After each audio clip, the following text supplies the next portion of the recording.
The Miller Report. What's up, big dog? I see you, my man. Appreciate you tuning in, big dog. Hey, welcome, everybody to another classic. What's up, big dog? What's up, man? Boogie Nye. What's up, Boogie? Looking forward to seeing you out there on the court, big dog. You know, we're all sports family for life, man. Hey, I appreciate everybody joining me for another classic episode of Legends Week. If you were tuned in last night, you saw one of the legendary bigs of the 90s era, class of 93, I believe, Jason Lawson. He was cut from the cloth of Rasheed Wallace, Tyrone Weeks, all those guys, man. That was definitely a classic. It's still here on the Instagram page. I'll be uploading that to YouTube pretty soon. But tonight, the legacy of Legends Week continues. We got my guy, Will Kirkaldy, who played at Simon Gratz. I don't think he was from Philly, but he's going to explain his story. But he played at Simon Gratz. He went on to play. He went on to West Virginia. And this is definitely going to be a real good one, a different one. Because what up, Reek? I see you, big dog.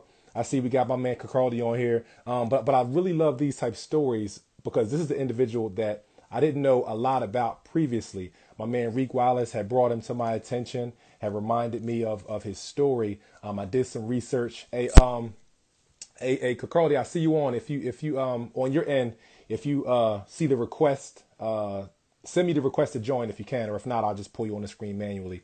When I was made aware, more aware of his story, I did some research and I was just blown away, man. Not even by like his basketball gifts, but by a lot of the ups and downs and just a lot of the things that he the life circumstances, things that he had been through. He's gonna sit with us tonight, man. And hopefully he's definitely gonna be transparent. We're going to get into his story, man, and pay homage to his legacy and who he is, man. We definitely appreciate him joining us tonight, my man Will Kirkaldy. Gonna get him on here. Give me 1 second.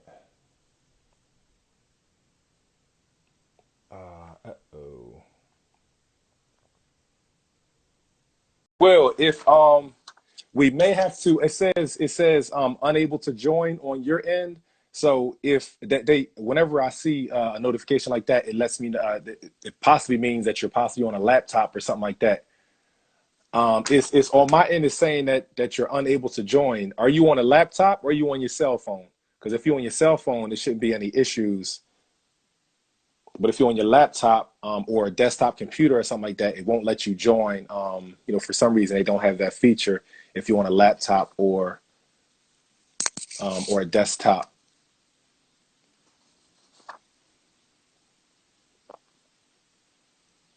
Yeah, you definitely have to be using your cell phone in order to use the live feature.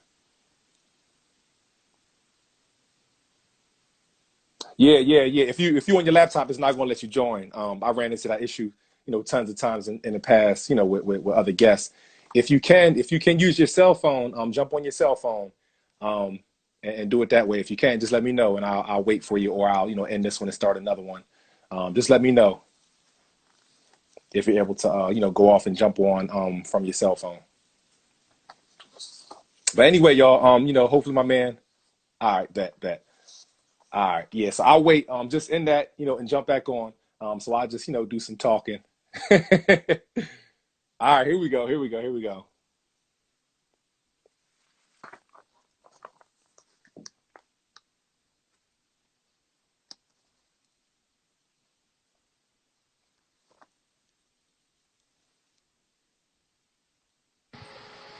My God, there we go. Yo, Hey, shout out to Reek Wallace. Reek said this ain't no Zoom call. Use your phone. what up, Reed?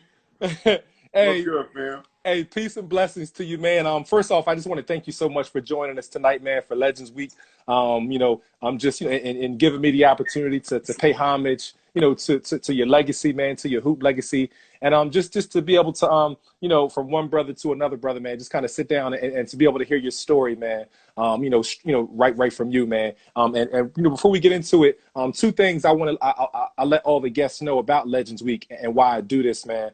Individuals like yourself who was blessed by God with with the God given ability that you have and had, um, you know, you know, when all the memories that you left people like on basketball courts, you know, from you know, from all over the country, you know, wherever you played at. I never want anyone to forget about you and your contribution to the culture. You know what I'm saying? And also, you know, my Legends Week platform, you know, I through Raw Sports, I promote a lot of current, you know, high school athletes. So this platform also serves as a way of educating the younger generation on individuals like yourself. You know, and it's a lot that these younger, you know, ballers now can really learn from hearing your story and your journey, man. So just want to thank you so much for joining us, man. You know, blessing. You know, hopefully you'll feel comfortable with my style, and you'll just be able to be transparent, man, and you know, have a nice little classic conversation with me tonight, man. Absolutely, and you know, I feel like a legend. You know, No doubt. Invitation and just be on your platform, fam. You know, I appreciate it. No doubt. That's what's up, man. Wait, we're going to get right in. Before we get into your story, man, we're just going to warm up. We're going to play a quick game. It's called 10 Random Questions. I'm going to just throw, you know, 10 random things at you just to kind of get us warmed up, you know, see some smiles and, you know, have some fun real quick. All right. All right, let's get All to right. it. All right. So help me understand. You played at Gratz, but you're not from Philly. Where are you from? Like, where'd you grow up? Brooklyn, New York. So you grew up in Brooklyn. Bedford-Stuyvesant. Bedford-Stuyvesant, the livest one. Come on now. To the fullest. Already know. I'm forward. But Already listen, know. yeah, Already yeah. know. That's what's up. That's what's up. Good money. Good money. So all right. So that leads me to another question. Since we're talking hip hop, who's one of your favorite New York MCs from your era or just the '90s era? Anything? Rakim. Rakim. Big Daddy. Mm-hmm. You know, you're going back then, but you know, you want to go more recent. It's like, well, recent for me, it's hip hop right now. Man, hip hop is going through it. But the bubblegum rap is not my. Yeah, But no doubt. Biggie, you No know, doubt. Big Buster, Mm-hmm. you know, the Woo, you know, those Already know. yeah, yeah, absolutely. That was the era right there, man. That was the Absolutely. era right there. That was hip hop. For You know, sure. hip hop is supposed to be theater of the mind. No doubt. So with this bubblegum rap. Yeah, it's different, man. They might as well call that a whole nother genre. That's not hip hop, man. No disrespect. No disrespect. No No disrespect. No You disrespect. know? But it's different, man. It's definitely different, man. Who were some local players in the New York area that we may not have heard of that inspired you coming up? Some real good ball players. Jamal Mashburn. Ooh, Monster Mash. Lloyd Daniels. Mm-hmm. Pearl Washington. Mm-hmm. You know, those guys, Kenny Anderson. Mm-hmm. Those guys were like ballers, like yeah, straight up ballers. And I'm like, man, to have a stage like that. No Woo. doubt. No doubt. No doubt. Oh, No, that's yeah. what's up. So and then you grew up in Bed-Stuy. You know, you spent some time in the Philadelphia area. So you had that frame of reference. I mean, I don't know if I'm getting you in trouble here, but compare, if you can, you know, what was your experience, you know, seeing how guys played in New York in the playgrounds and hooped, and then come in and experience the Philly style of ball. What would you say about each as a way of comparison, or just in general? You know, what I mean, what would you know? How would you compare the two? Really, I didn't see a lot of street ball in Okay, Philly. gotcha. I never, you know, I heard, you know, there's the legends of the Hill League and all Got that. you. Okay. You know, I've heard about it, but Okay. I've never actually witnessed it. I understand. But fam, bar none, there's no one. The game was never played anywhere else like it was played on playgrounds in New York. No doubt. No doubt. Playgrounds in New York, yeah, that's my love, that's my heart, that's where I'm from. You know, big ups always to them. But, you know, BK ballers was special. No doubt. No doubt. Kind of fell off the last, you know, couple of years. Mm-hmm. But, you know, legendary cats, you know. No doubt. Yeah. So. What who was during your time in Philly, and how long? How many, you just played one season in Philly? One season. At Gratz? Okay. So during that time, from what you recall from your memory, who's like one of the toughest players you went up against in when you was in Philly playing in the pub?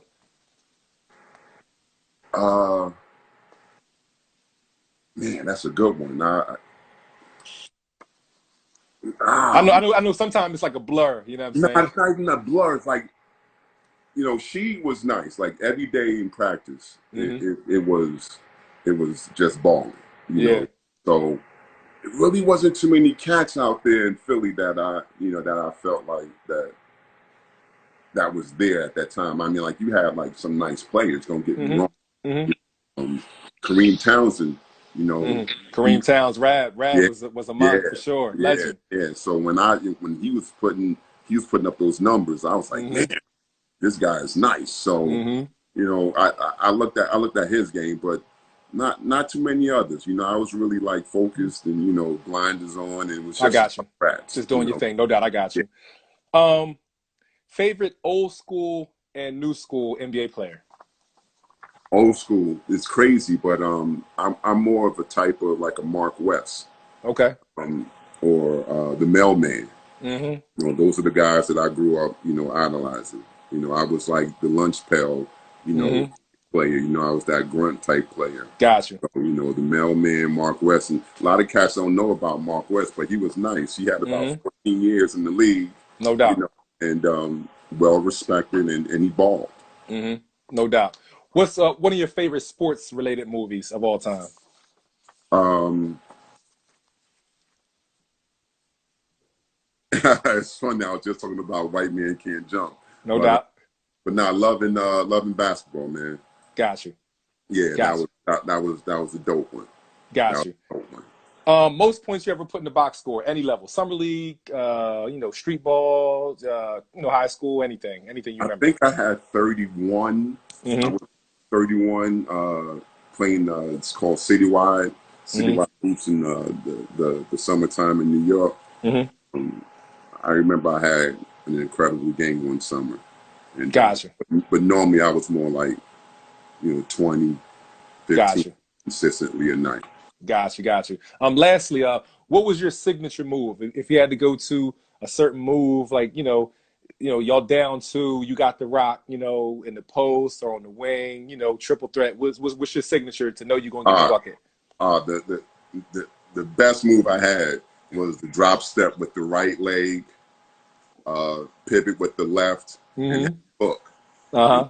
I kind of like mastered the half hook. So Uh-huh. this guy named Richie Adams, Mm-hmm. he used to shoot half hooks when I played against him in West Fourth and Rucker, and Mm-hmm. he was shooting half hooks down, facing the basket. Like that's how high he got up. I never got up so high, but the half Got you. hook, drop step with the right, spin with the left, half hook 'em, No buckets. doubt. No doubt. I know that's right. That's what's up, man. Hey, we're gonna get right into it. Before we get into your story, real quick, just to set the stage and kind of put your attributes in perspective for the people. What was your height, in high school? What was your height and all that kind of stuff? And what I position did you play? I played center, and I Hmm. was listed at 6'9". Okay, got you, got you. Okay, Yeah. got you. All right, so if you can, man, start us off. Take us back to where the Will Kirkaldly story begins, man. The very beginning. We'll just pick up right there. Yo, it's funny, but the way I started playing ball wasn't because I loved ball at all. Like I was Hmm. no point of reference to basketball. I was the tallest kid in the school, Hmm. like the fifth grade, and I was being bullied by Got you. a couple of chicks. Okay, okay. Yeah. They used to chase me home in the whole nine. Oh, And for real, like Baby D, like bully, yeah. Oh yeah, bully. no, real rap, no real Yeah, rap. Like yeah, these chicks was like hounding me. They was hounding me. My sister had to step in, uh-huh. and put pause on them for a No minute. doubt, no Um, doubt. but one day I was shook. I Hmm. was shook, and I ain't want to leave the building. And, Uh-huh. like a janitor came up to me. He was like, "Yo, you got to leave the school building." And I was like, "Nah," because I saw him outside, and I was like, "Man, Wow. you ain't leaving." He was like, "Yo, you got to do something. You got to face your fears." I was like, "Listen, I ain't facing it today. I know that's right. Not today." And then my man, shout out to Sheldon Jefferson. He was like, "Yo," he was coming through like the hallway. He was like, "Yo, we're having basketball practice." Hmm. And at the time, I had some hush puppies on. Hmm. He gave me his sneakers Uh-huh. so I could try out. He was already on the team. Okay. He gave me his sneakers, and I tried out. And I was the biggest guy in the gym. I always stood in 3 seconds. So that's where basketball, got into my bloodstream. Shout out to the Brooklyn bullies, the females. that turned turned you into a baller, man. That's crazy. It's crazy, crazy. So I started there, and then it just took off. And what grade? What grade was that? I was the fifth grade. That was fifth grade. Got you. Fifth Okay. grade. Yeah, Got you. I was the tallest thing in the building. Got you. Got you. So did you you didn't have you did not have a love for basketball at that point? Not at all. I had Okay. posters. I wasn't like a Knicks fan at that time. Okay. You was just a big young bull. Just a big young boy. No doubt. No doubt. Yeah. That's cool. That's cool. So how did things go from there? So I started. So after that, I got like from the sixth, seventh, and eighth grade. I was like MVP of the leagues Wow. that I played in. Yeah. Like I blossomed. Mm-hmm. I learned the game, and there's this park called Kingston Park, Mm-hmm. Brooklyn, and man, in order to play on that, on that asphalt, you had to really ball. Uh-huh. They had like 3 courts. They had like the main court, Uh-huh. a court, and then they just had a court with one basket. Gotcha. Always on that court with that one basket. Uh-huh. Always looking at that main court. Yeah. I'm Yeah. here seeing everyone's packed around that court. Uh-huh. I'm on the side, and just one day they was like, "Hey, you're a big man. You want to play?" It was always a place for a big. You know what I'm saying? Yeah. And I got in there, and they was like, "Yo, let's ball." Uh-huh. Started balling, and man, I was trash. I was trash. Street ball and in between the lines, officials is a different game in and of itself. Uh-huh. But I quickly realized that I had to use my size, my height, Uh-huh. and guys taught me a couple of things. I caught the attention of a guy named Rodney Carr. Okay. And he took me under his wing, and we was on the court shoveling snow. Yeah.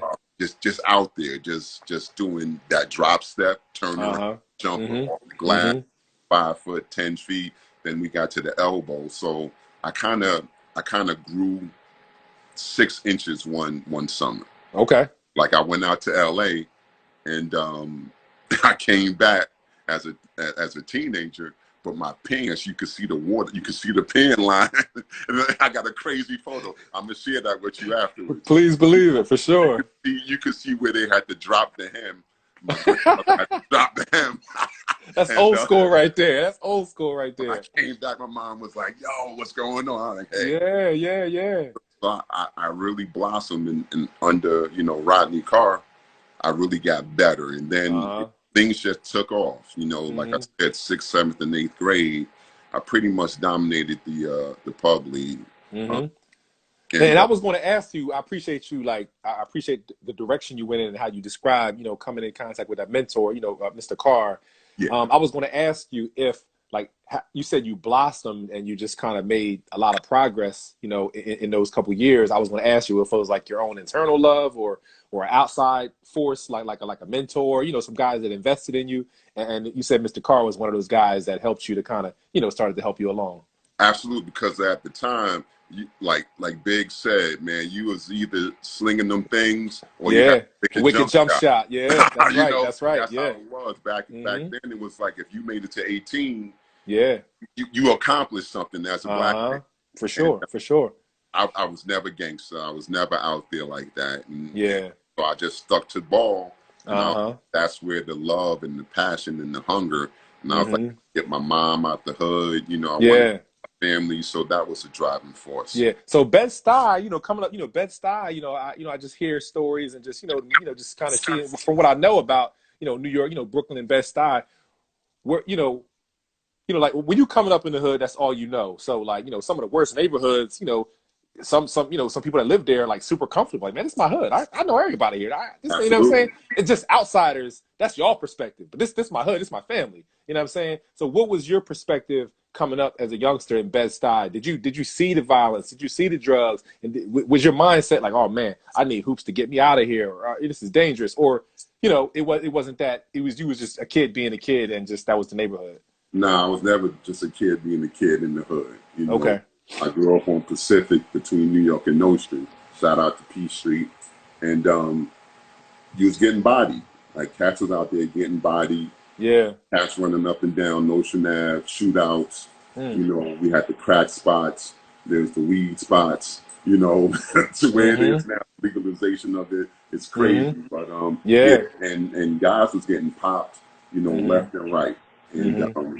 I didn't want to fall into that. Yeah, yeah. So And you that's you were around the trauma, you know what I'm saying? You were witnessing the absolutely trauma. all my boys, all my friends, they were all into that, and Mm-hmm. it got to a point where actually, you know, I wasn't always like the upstanding kid. You know, I Mm-hmm. used to boost, and Uh-huh. Okay. I used to boost, and that's when my love for fashion came in. I But I was understand. boosting and I hung out with my dudes. Those some of those guys are still in my friends today. So, but that I saw both sides of it, and when I grew to that level in basketball, they was like, "Hey, they, yo, Wolf Top." My nickname, and they call me Wolf Top or Black. Uh-huh. They was like, "Yo, Wolf Top, you go play ball. You Yeah. know, we don't want you doing what we're doing. Yeah. Like, Ain't no room for no 6'9" booster. nah, no." Wild thing is, one day he was like in Macy's downtown. This is when the Swatch watches was coming out. Oh, swatches was the Oh yeah, man. John, man.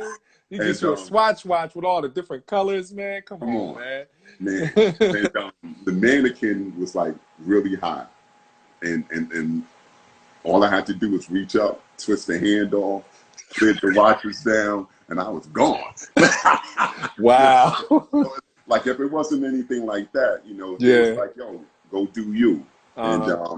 so I had the backing, you know, of the people in the hood, you Mm-hmm. know, and my fam got respect. You know, I felt protected. I never felt threatened at all. Got you. I knew the cats, and Mm-hmm. so they pushed me and said, "Yo, do something different." So Got you. you So know, your crew is pushing you in that direction.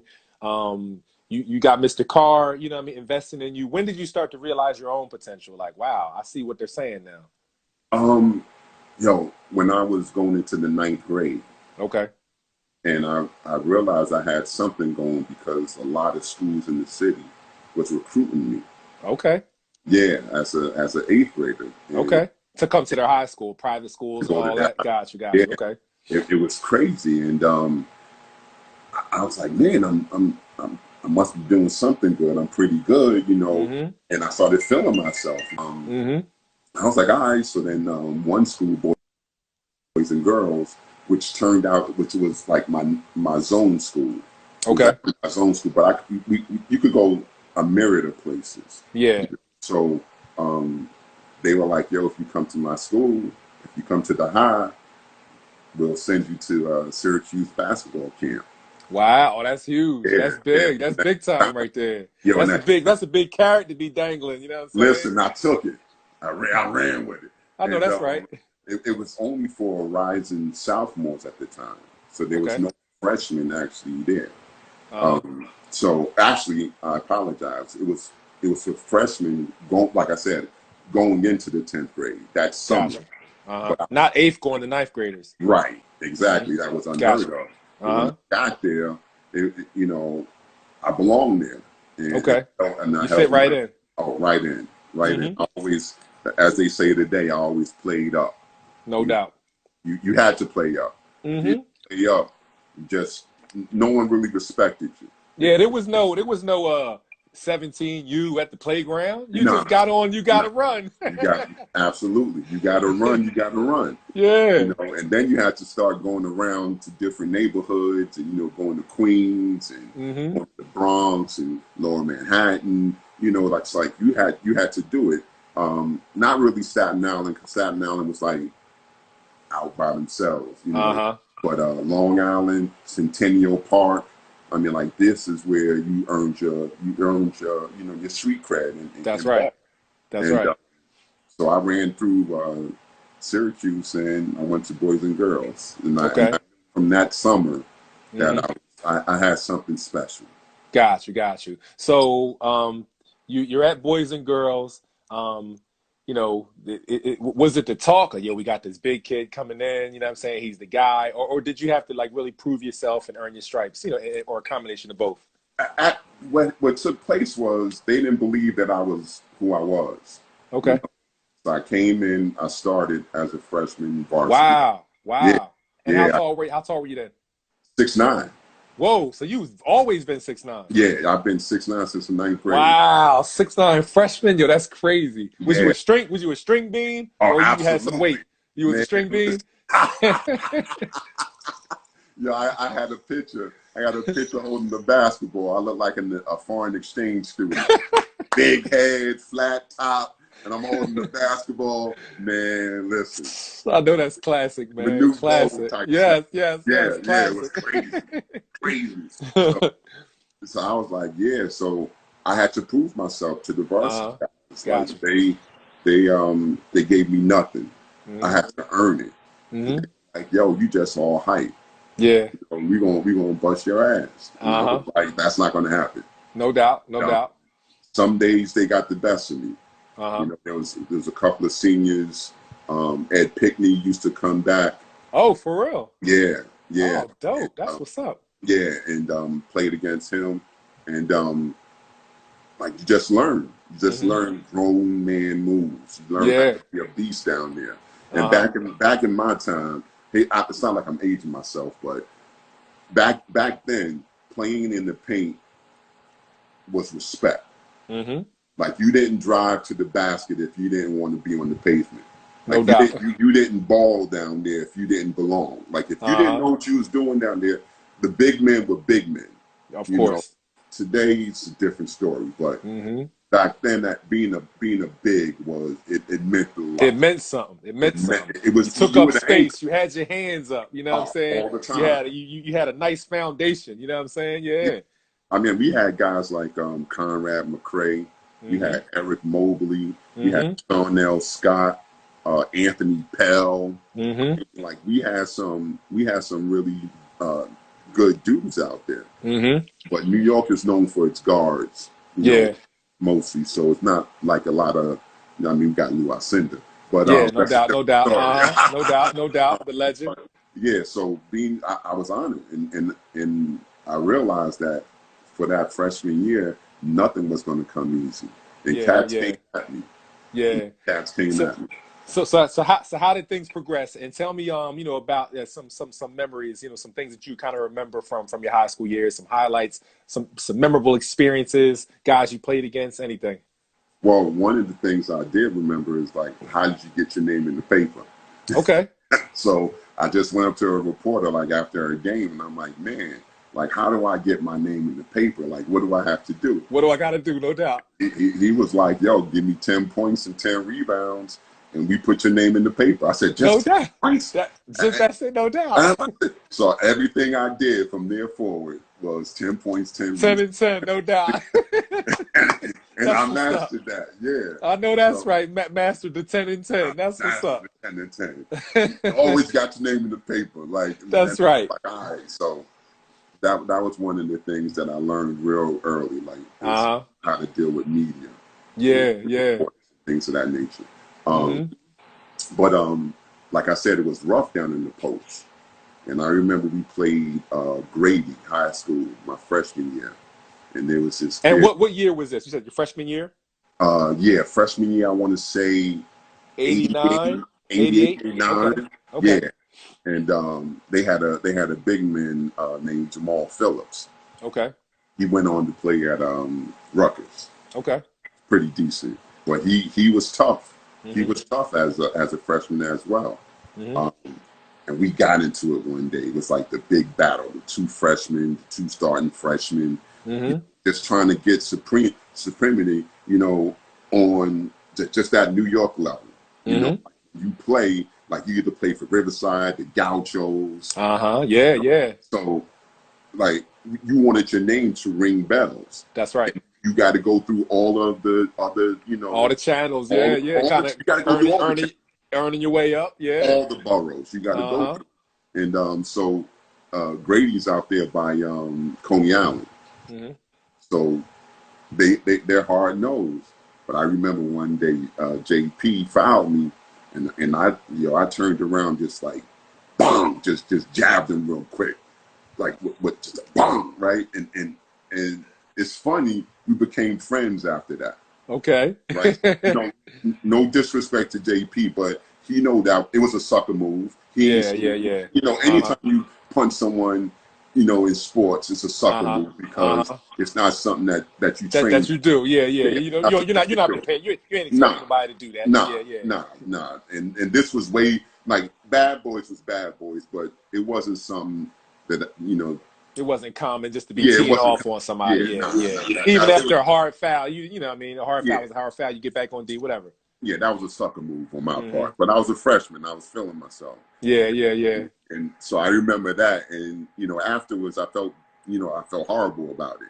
Gotcha. That wasn't my character. But I was fighting. I was a dog. I was just trying to get everything. And we maintained the friendship to this day. Okay, that's what's up. Yeah, so...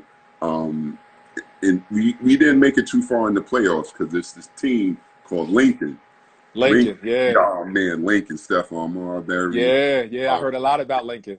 Man, Lincoln has always been up there, and they were our Achilles heel, and we could never surmount them. We could never bypass them, and it was no different when I got there. I was the savior. So we lost early in the first round of the PSAL. Gotcha. That hurt me. I wanted to continue. I wanted to, at least get to the Garden. That's right. Oh man, listen. You get to the Garden. So we're like, was the state championship or were the and then for the people break down. It was like an ultimate state championship, or do y'all have like borough versus borough champions? Like break down how it went, because I know how it went in PA. You know what I'm saying? But how did it go in New York? That's exactly how it went. So in New York, all the boroughs, they play in theirs, and then you go to the Garden to get the city champs. Okay, gotcha. So every borough would have a team. You would have Hillcrest, or they have Brian Walker, or you had Andrew Jackson, that had Dave Edwards. You had top teams like Ballin, Franklin K. Lane. I mean, like, you had some really good teams, and of course you had the Grady's, you had the Boys and Girls, you had the Lincolns, and if you went on to play at Madison Square Garden. That's crazy. That's legendary right there. That's crazy, man. I mean, we'll talk about it later, but the game that I played in Philly, championship game, I believe it was McGonigal Hall.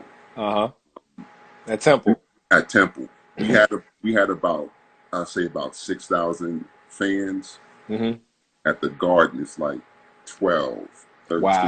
Wow, for a high school game. Yeah. Crazy. Because that's where you're gonna make a name for yourself. And once you dominate that, everyone is looking for you to do the same in the summertime. Summertime is when you said, now I'm going to take my talents to a national level. And you did the 5-star, you did the BC All-Stars, so like the Rising Stars, and you just balled. So summer, I was killing them. I was killing them. I was voted the best freshman on the East Coast, and the best big man in the city. So I was feeling myself. I had the accolades, I had the swag, I had everything. And then I ran into 5-star basketball camp. Talk about it. I'm sure that was a humbling experience. Yeah. So humbling. So humbling. Listen, so the 5-star has the NCAA, has the NIT, NCAA, and then NBA. So the guys that were nationally ranked automatically went to the NBA level. If you was like all city, you went to NCAA. But as an rising sophomore, normally you start in the NIT. Gotcha. Garfinkel made sure that you started there, right? Yeah. So I started there. My first 2 games, like 2-3 games, I'm averaging like 30. Oh wow. So I'm like, yo, listen, yo, Garth, like, let me up in the NBA. He's like, Move nah. me up. Yeah, yeah, He yeah. said, nah, take it. He said, no. Uh-huh. So for about 3 days, I kept pestering him. And was this a week-long camp? Yeah, week long. Okay, gotcha. Okay. Home cell. And that's where all, like, everyone, like, pretty much, you kind of waited until certain camps was taking place, and then you went to that one because you knew that's where the talent was. Yeah. It's going to be playing against the best of the best. Uh-huh. So, and then all the guys from the city would come, and then other guys from like DC and Florida, they would come up. So it was a real good time for you to showcase your talents against other people outside the city. That's right. And then the third day, Garfinkel came to me. He was like, yo, listen, I'm putting you in the NBA. You're going to play the main game tonight. Wow. But he said, you don't perform well, you're getting kicked out of my camp. You're not just getting demoted back down to the NIT. You out of here. I'm out of here. Because I was making a stink about it. Yeah, yeah. He was getting on his nerves. He was getting on his nerves. Every day. Oh, man. Every station. I was like, I don't belong here. He was tantruming. I was like, listen. And he gave it to me. And when I tell you that humbling experience, I mean, that experience, it was taking the candy from the baby. Like, they embarrassed me. Scored no points, no rebounds. You ain't even get your 10 and 10? Man, I ain't get 1 and 1. I got donut. Like, yo, like getting dunked on, just humiliated. Yeah. I was trash. Like, wow. So I was deflated. He kicked me out. Yeah. Oh, he stuck to his word and kicked you out. Yeah. Wow. When I left, crazy. Camp, I was a problem child. You know, I was like a problem child after that. And, gotcha. Just too cocky. Just lazy. You know, drinking my own juice, man. Yeah. And so that was help put in perspective. You know do you recall any of the players that were there that year? Any of the nationally known players that went on to college or the NBA, or did anybody stick out, or you just knew it was just good players? Oh, they were better players. Yeah. Like these guys, not really. You know, like I said, a lot of times, it really didn't matter to me who you were. Yeah. Stop it. If you wasn't from the city, I didn't pay you. Yeah, especially because this was also, this wasn't the social media era. It wasn't YouTube. You didn't get the scoop on everybody. It was just, players and y'all played. Yeah, I got you. And if you wanted to find that information out, you had to get like a publication like Street Smith. Yeah, Street Smith. You already know what that joint was like $9. I was like, yeah. That was the Bible right there, man. That was the hood basketball Bible. You get it right up, you get a mention in Street and Smith, man. You made it, man. Tell me about it. So I was the head case, student athlete at the time, and everything rolled into the 10th grade. I was the best freshman, best big man in the city. Came back and I wanted to prove something to everyone that I wasn't a headache and I wasn't a problem child. So gotcha. We had 2-a-days practice. We had AM and PM practice. Right after AM practice, I made all practices. Okay. Getting up, 5 o'clock in the morning, 7 o'clock practice, 8:15, the first class. I never made it to my first class, which was gym. And I never dressed. I never made it. I was outside, out there with the girls around the way, smoking, drinking, just a real, just being my own man. Yeah. Doing a piss poor job at it. Yeah, wow. I failed gym. Did you? Wow. Yeah, the track coach. I'll never forget it. It was the track coach. And he failed me. And as a result, I was academically ineligible. Wow. Yeah. And then you can't play. Of course you can. Yeah. But the only reason why I was in school at that time was to play ball. The connection to basketball. That was it. If there was no ball, why go to school? So I dropped out. Wow. Wait a minute. Wait a minute. So you dropped out in the 10th grade? Dropped out of boys and girls. Yep. Wow. Yeah. Yeah. Crazy. Just dropped. Wow. That's crazy. So here, hold that thought right there. So what was going on in your mind at that time? Two-part question. What was going on in your mind, and where were you at in life around that time? Well, put it into perspective. My mom, um, 5 kids, first generation to America from Panama. She's working 2, 3 jobs. It was really difficult for her to like manage all of her kids Mm-hmm. and manage, keeping a roof over our head and Mm-hmm. food in our bellies. And so I was just doing everything on autopilot, Mm-hmm. solo. And I Mm-hmm. figured, hey, if I'm not going to make it in ball, for a gym class or whatever the case is, I just go back to the streets. Mm-hmm. And I went back, started boosting and just out there even more. Mm-hmm. And A 6'9" booster. 6'9" booster. I was getting orders. On the block, I'll go around, ask the women, because back then, silk shirts was the best thing. Mm-hmm. That was that and Benetton Mm-hmm. was like the best thing. And I just went and fulfilled orders. Wow. Yeah, I remember when I dropped out, I got back on the train after doing a little hustling, and I had like 3 coats on. So I would put a coat on, pop the tag, take the alarm off. Like I had the demagnetizer. We were pretty, Professional. Had it down to a oh yeah, science. Yeah. oh Yeah. yeah. Like they had everything to prevent you from stealing. But then Mm-hmm. again, at 6'9", the magnets only come up to like shoulder height, Uh-huh. right? So, but if the alarm is on the sleeve, as you walk out the door, just yawn. Yeah, yeah, Just walk yeah. out the And you go door, above you go above the you go alarm. above it. So one Wow. day I got on like 3 coats, 3 pair of pants, silk shirts in my pocket, and riding car gets on the train and sees me.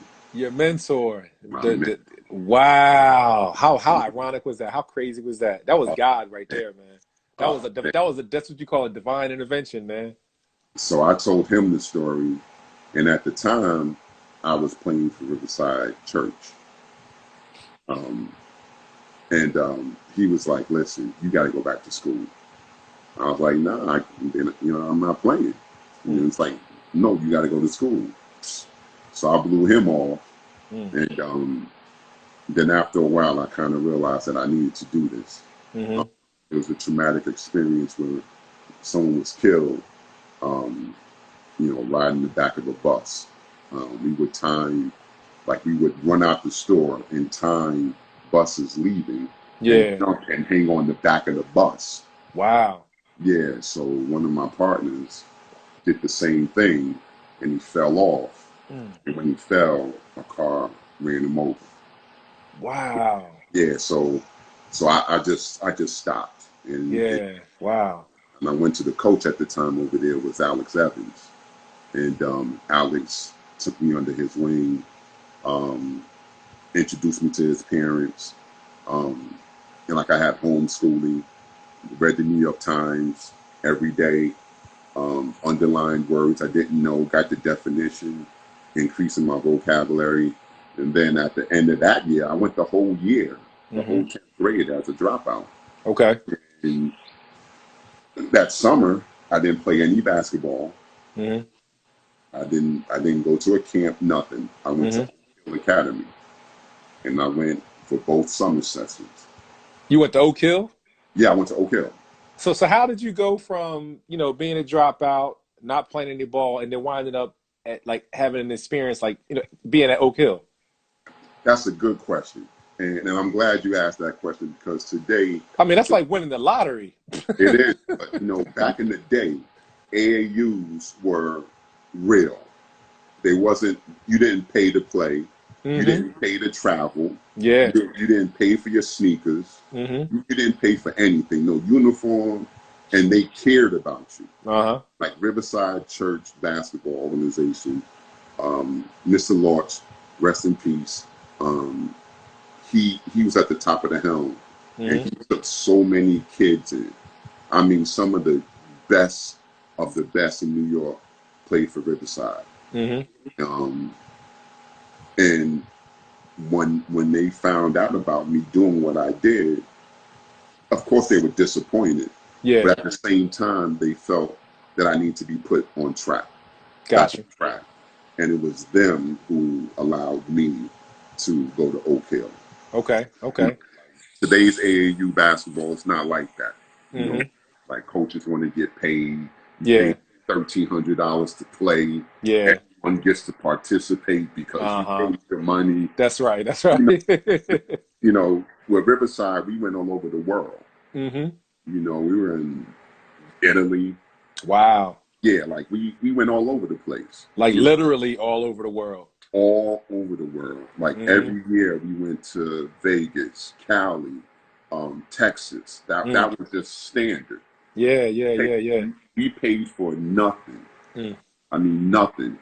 Go overseas, pay for nothing. And we playing like international, like primetime ballers. Uh-huh. I didn't the lanes that go out the whole nine, playing above Mm-hmm. the rim. Mm-hmm. So it was an experience that I would never, ever, Mm-hmm. ever, ever remember. And Gotcha. they helped me and they propelled me to go into, Oak Hill. Uh-huh.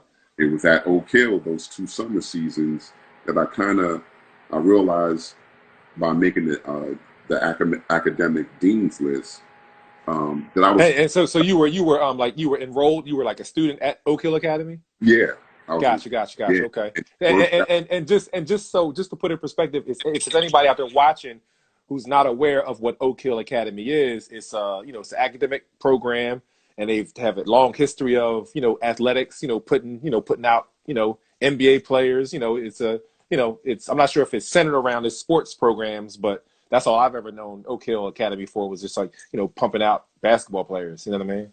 listen, it is so not about basketball at Oak Hill. Okay. When I tell you, like, it's like 26 grand to go there. Yeah. Yeah. And back then, I didn't have, my mom didn't have that kind of money. Mm-hmm. And a lot of the guys got help, Mm-hmm. scholarships, things of that nature. They make Mm-hmm. it happen. But Boosters everyone, or whatever. yeah, yeah, yes, there you go. So once you got there, it was 12 all city, all state, Mm-hmm. best players in their respective city and state, Yep. all on one court. All on one team. Yep. Man, and that was like that showed me that this game is the highest level Mm-hmm. in sports, Mm-hmm. bar none. And Yeah. the training, the regimen, it was books, basketball, and church.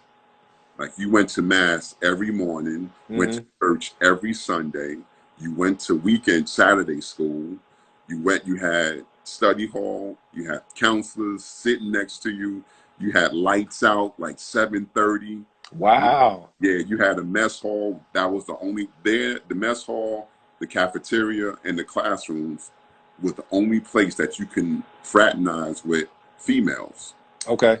and conversely Mm-hmm. the males for the female. And it was separated by the chairman's home, the Mm-hmm. cafeteria, and the boys' dorms are to the left, and the girls' dorms are to the right. So there's no reason why you should, as a male student, there's no reason why you should be passing the chairman's home. For Gotcha. no Gotcha. reason. He's Not at not all. inviting you No there. reason at all. No reason. You went as far as the building was wide for the cafeteria, and Uh-huh. then you stopped. I know that's right. That's the gun line right Yeah, there. right there, right. And anything you had to say to a chick, you yelled it from that I know right that's there. right. I did And you not just, realize that Oak Hill was that type of structured. You know what I'm saying? Like that. I'm hearing all this for the first time. I did not know supporting that that's how it was organized. Yeah, yeah. college shirt tail Mm-hmm. tucked in, ties. Like, you really didn't have to do the tie, but it was high. It was strongly encouraged, Yeah. and they made you into a student athlete. Mm-hmm. Now, curious, did you know? did you know the history of Oak Hill? Did you know like the type of, you know, blessed situation that you were going into, or somebody was like, yeah, I got this program I want you to go to called Oak Hill Academy. I want to send you away, get out of New York. Like, but did you know what you was getting into or no? Not at all. I had no idea. At what point did you realize, oh, he went here, he went here? Like, when did you start to kind of realize any of that stuff? Well, when you walk into the gymnasium, they got Mm-hmm. jerseys and names and numbers, Mm-hmm. and I'm like, yo, like these some primetime players went here. Yeah. This is before KD and Uh-huh. Before all them guys. Yeah. before, way before them guys, Uh-huh. and like they had a lineage of high profile players Mm-hmm. that went on to do some great things. Mm-hmm. Um, and it's there through that regiment and that summertime regiment. I learned that this is a business. Yeah, for sure. Like, I learned that basketball was a business Mm-hmm. out here. Yeah. I mean, talking about from your temple, sharpening your mind, eating right, Mm-hmm. working out. We had two a days, and then Mm-hmm. in between the two a days, we worked out. Uh, in the weight room, you Mm-hmm. doing plyometrics, you doing everything. Like Everything, yeah. it was, it was a business. That's the Mm-hmm. best way I could describe it. Mm-hmm. And and you had no distractions. Got you. There was at the time there was no cell phones Yeah, and no all that. social media, none of that type stuff. None of Yeah. that. None of Mm-hmm. that. It was books and basketball. And Mm-hmm. I excelled my first two summer, semesters there, and I was on the honor roll. Okay, that's So what's I up. learned that I wasn't that person, Uh-huh. and it finally came to fruition that I am intelligent, Mm-hmm. that I can do this, and Mm-hmm. that I can live and be in the right frame of mind Yeah. to be successful and Mm-hmm. help my family out. No You know, doubt, no that doubt. I knew right then and there, like this is going to help me help my family out. Hmm. So, what was your basketball experience there, and some of your most memorable experiences, and kind of how to play out there for you basketball wise at Oak Hill?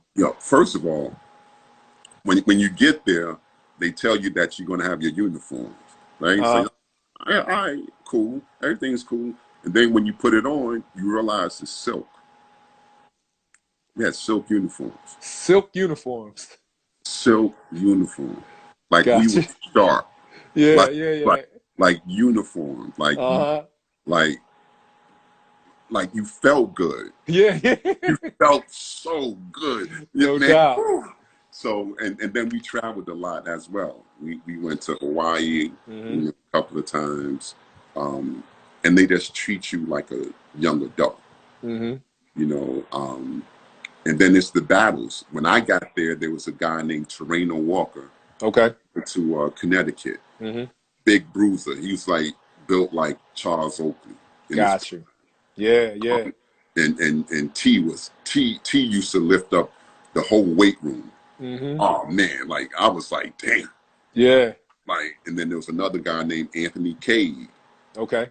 If you ever listen, if you want to talk to someone about ball and playing Hmm. on a high level, Anthony Cade and Lloyd Daniels can be put in the same sentence. Wow. Is he still around? I believe he is. I Okay. think he might be in Oklahoma. I'm not Okay. sure exactly, but he's from the Bronx. Okay. Wow. I gotta try to find him, man. Yeah. Wow. When I tell you this guy, he was Durant before because Aunt K was like 6'10", Hmm. and he had a wicked jumper. He had Mm. a crossover. I mean, he was the truth. Yeah, yeah, I had yeah. not seen Mm. anyone until I played against uh, Anthony Hardaway. Okay. Against Penny. Yep, yep. When I saw Penny, I was like, wow. Yeah. Only time I was wowed is when I watched Pearl, Uh-huh.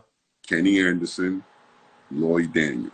Hmm. I'm talking about wowed. Yeah. I'm talking about undeniable talent. Uh-huh.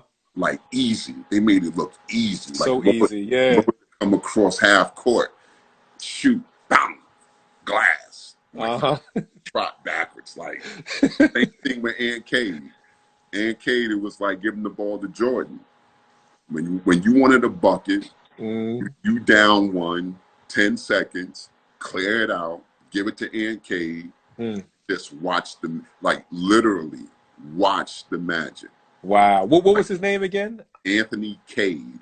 Like Cade? Yes. Anthony Cade. I gotta do my research on that. Anthony Cade. Woo. Wow. Man. But then when I realized that I could be like him, because he used to bust my ass every day in practice. Yeah. No one got the best of Aunt Cade. Yeah. I mean, no one. Like someone recently asked me, have I ever been dominated? Anthony Cade. Yeah. Yo, he could have been one of those guys who went straight to the NBA. Back then, yeah, straight to the pros. Oh, straight to the pros. Absolutely. Then we had Ben Davis came in, Corey Alexander. Oh, you were there with Corey Alexander. Junior Burroughs. Whoa! Wow. Yeah. Carlos Cofield, Gandhi Jordan.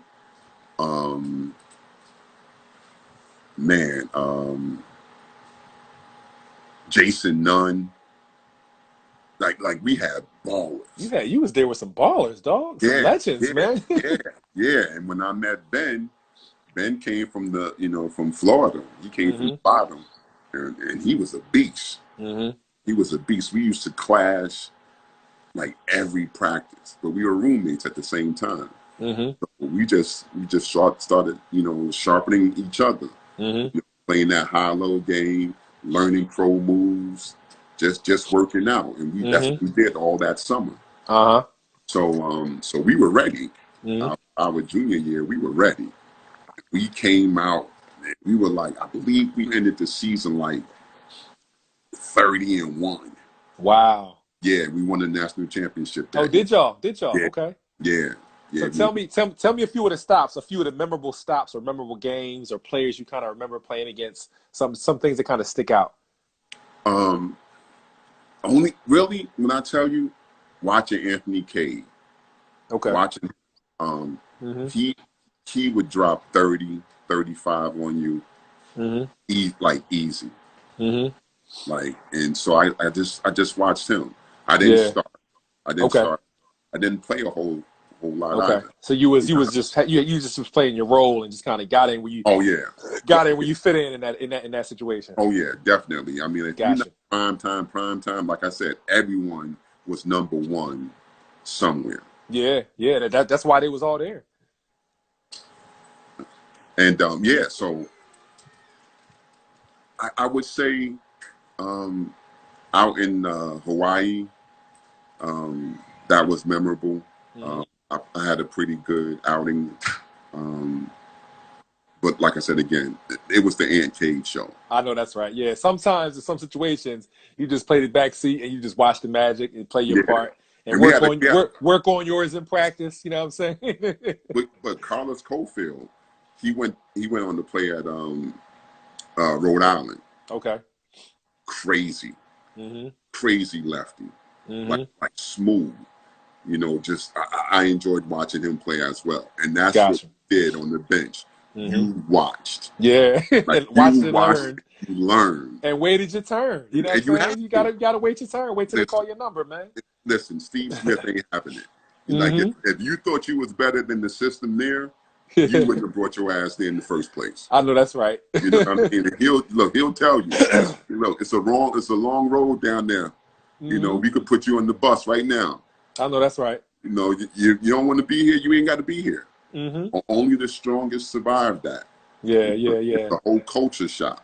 It's a melting pot. They have all nationalities, in the student body, but the work ethic that they had, like just being in the gym, like practicing after games, like it was real. And I assume it still goes on. I'm sure. Yeah. What about your senior year? How did things change then? Man, so at this time, I'm recruited by everyone in the country. I mean, Ivy Leagues, just everyone. And I'm like, At the time, I was the ninth best big man in the country, Okay. which basically meant at that time that I was 9-team All-American, basically. And so I'm high on myself. I know it's my turn. I know it's my senior year. I'm doing everything. I committed to St. John's University. I gave my commitment. Okay. But like being on the hill, you don't get a lot of action. Yeah. I'm talking about action. Like there's none of that. Man, there's none of it. And I was like, yo, I want that. I wanted to get off the hill. Like, we had open weekends, but it was few and far between. I understand. But the reason I was there is to get me away from that. You know, it was to get me away from the women and the drugs. And all the distractions. You know, and on top of it, I knew at the time that if you visited some colleges, certain universities, that you walk away with some cash in your pocket. They call it the handshake, you know. The handshake, whatever. Yo, listen, the handler, the street agent. Yeah. The whole nine. That guy. Yeah. And if you were in New York City, there was a guy. There was a guy out there, and I associated myself, you know, with him. So I knew the game. Like I understand. With the business. You was hip. Yep. You was hip. And so you get 5 visits. And I wanted to take all 5 visits. No doubt. You want to take advantage of all your 5. Exactly. I don't blame you, no doubt. Have a good time, you know, see some place, and you know, just party a little bit, just have a good time. Well, didn't turn out so well. My first recruiting trip was to Syracuse University. Okay. And Adrian Autry and Conrad McCrae, who's no longer with us, shout out to McNasty. Those were my chaperones for the weekend. Got up there and saw the university, a little bit of it. And that Friday night, we went out and went to a club, and Adrian and Conrad introduced me to a female. We hit it off, went back to the room, had oral sex, and afterwards she went into the bathroom, spent about 10 minutes in there, came out yelling, screaming, like for dear life. So I grabbed her by the forearm, and we started to tussle. Fell on the bed, rolled on the floor. I was on top of her. And I want to say 15, 20 seconds after falling on the floor, door was kicked open, police officers there, flashlights, guns, the whole nine. They arrested me. Wow. Charged me with rape. Wow. Yeah. Wow. Crazy. And it was all downhill from there. It was wow. The first headline was, "From prospect to suspect, Will Kirkaldly rapes woman in Syracuse hotel." Like you was already convicted. Oh, I was, I was already convicted. Like, wow. I made it back to Oak Hill. I was expelled immediately. Wow. Yeah. Every school in the country stopped recruiting me. Jesus Christ. Family members came at me because the last name Kirkaldly, you know, if you got Kirkaldly as a last name, you're probably my family member. I understand. It's a good chance. Yeah. I saw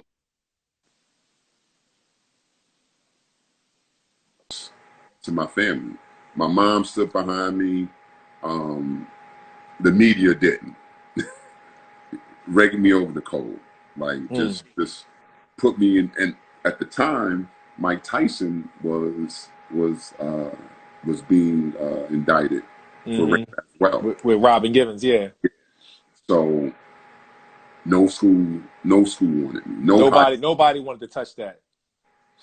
I tried to go to school in LA, Colorado, Ohio, and my hometown school. Nobody wanted me. Wow, that's crazy, man. So the school right across the street from me is Wingate High School. And Wingate had police officers, like straight up and down police officers, metal detector and the whole nine. They was like, yo, we don't want you. Wow, that's crazy, man. That's insane, man. This is unbelievable, man. Yeah. And so I was just out there. Just trying to figure out my next steps. And so they started offering me plea deals. I get 10 to 15 if I took the plea deal. What? Yeah. And you were what, 17, 18? 17 years old. What in the world? 17. Dog. Yo, that's beyond some grown man stuff right there. That's like, it was crazy. Now, I didn't accept anything.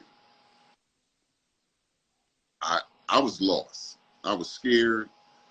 I was lost. I had no direction. do you remember, did you have a public defender? Did your family or somebody hire somebody for you or what? Somebody hired someone. Okay. Again, my mom didn't have the money, but before I left Syracuse, I had a high-powered attorney. Okay. So somebody stepped in, somebody appointed somebody for you. Okay. Yeah. Who that person was or is, I don't know to this day. Wow. Yeah, they took care of all the legal fees and everything. Maybe a month, I want to say a month afterwards, I got a phone call.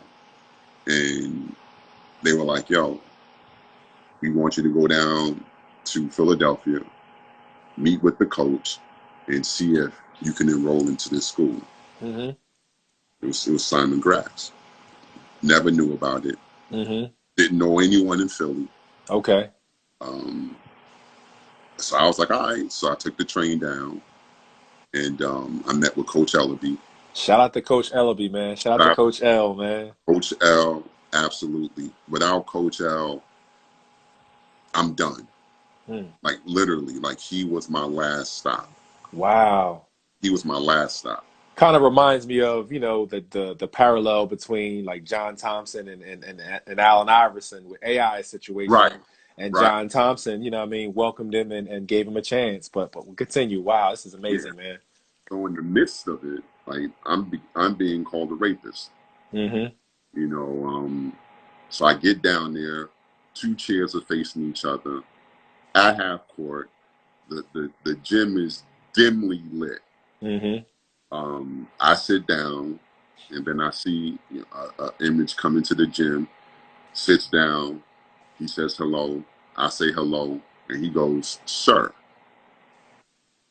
I said, hello, sir. Coach Let's get that straight. Yo, let me tell you, off the rip, he was like, sir. He said, hello. I said, hello. He said, sir. Like we are not the same. We are not the same. We are not the same. Yo, which kills me on how these cats these days, they call their coaches bro. Yeah. Don't ever call me bro. Yeah. And that's what Coach L was saying. You and I, we are not the same. We are not nowhere near. And so he asked me one question. He was like, did you rape that woman? And I was like, no. And he was like, welcome to Simon Gratz. Wow. Man, that gave me chills, man. Yeah, the meeting took no more than 5 minutes. And now knowing who Coach L is, like I knew he wanted to see my body language. My like eye, your demeanor and your posture and how you were going to dialogue and everything. Yeah. And it was a test. It was a big test. And I didn't even know it. I was just telling the truth. And the wild thing is, in our statements, we said everything exactly the same, the young lady and I. We said the same thing. Mm-hmm. It was just the last sentence of her statement that said, you know, I thrusted my penis in her vagina. Mm-hmm. This is what, now I didn't know about DNA or anything like that. Uh-huh. Mm-hmm. And I'm like, nah, that never happened because I never got Mm-hmm. the yams like that. Mm-hmm. Yeah, You you ain't never get the get yams. Hey, you know you got the it. yams. You ain't get the yams. I ain't get the yams. I ain't gonna lie, you know. Yeah, yeah, I ain't yeah. gonna get it. I don't, you know, um so when he looked at me and he asked me that question, now I know, you know, what he was looking for. And I was just telling him the truth. Uh-huh. And after that, funny thing is I got a handler. Okay. Somebody was assigned to me, not through Coach Al. Uh-huh. It was a basketball agent. Okay. I'm not going to share his name. It's not. That's not what I do. I'm not here to. I was a willing participant in everything, so you know, I'm not here to name drop like that. But No doubt, no doubt. he was the one that called me. He got me down there. I got a handler, and he basically introduced me to a lady, and I moved down to Philadelphia, and I stayed on the other side of Huntington Park.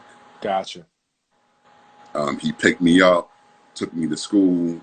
After practice, he would pick me up and drive me over to the lady's house. I don't know what financials or whatever they worked out. I was just there. You was just there, yeah, I going was to school, living there, yeah. living. Had And this opportunity. yeah, so at the time, Will Kirkaldly was like Mud. Like my name was Mud. You know, so I started telling people, not in the basketball realm, but outside of the basketball, that my name is Sean, which my name is Sean. Middle name is Sean. So I started, you know, going by Sean Kirkaldly. But on the court, I was still Will Kirkaldly. Were you trying to distance yourself from Will Kirkaldly? I was trying, yes. I knew I had a good opportunity at Gratz, and I didn't want that to disrupt it. I mean, it still came. Yeah. It still came with it. Like, you know, I remember articles in the paper and like, how did this kid get here? You know, yeah. You know, he's considered a rapist. And So that came down to like the Philadelphia Daily News and the time and all. It came down to the papers down there. Yeah, like wow. Where is this guy? Like even in New York, it was like wherever he shows up again, it's going to be a powerhouse. It's going to be a place for basketball. I mean, okay, what kind of facts are those? Like Jay was like you know, I love to play basketball. So yeah, of course.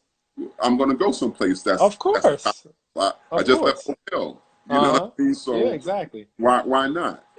And at the time, I knew nothing about Simon Gratz. Yeah. I knew nothing about no one at the organization. No one. And so I got down there, and I was there for maybe a month and a half before a cheerleader came up to me. And she was like, hey, yeah. She asked me, am I Will Kirkaldly? And I'm like, yeah. I'm like, oh, here we go, right? Yeah, here we go, yeah. Here we go. And she was like, nah, I know one of your family members. And I was like, well, okay.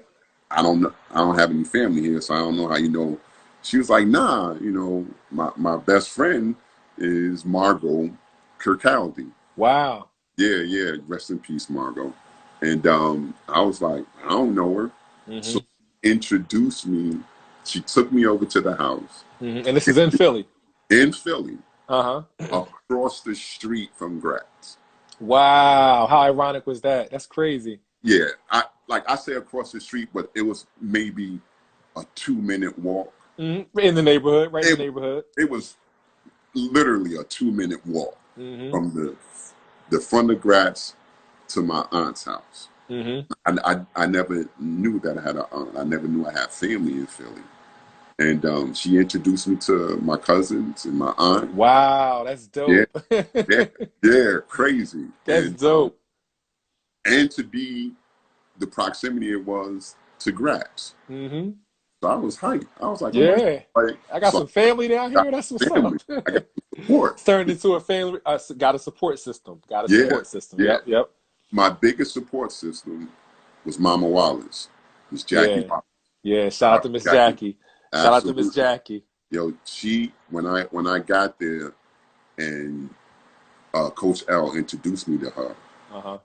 uh, she was like, "I'll take care of his fucking big ass."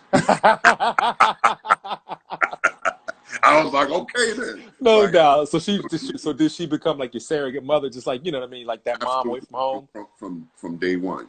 Yeah. She, she was there. She was No there. doubt. She for everything.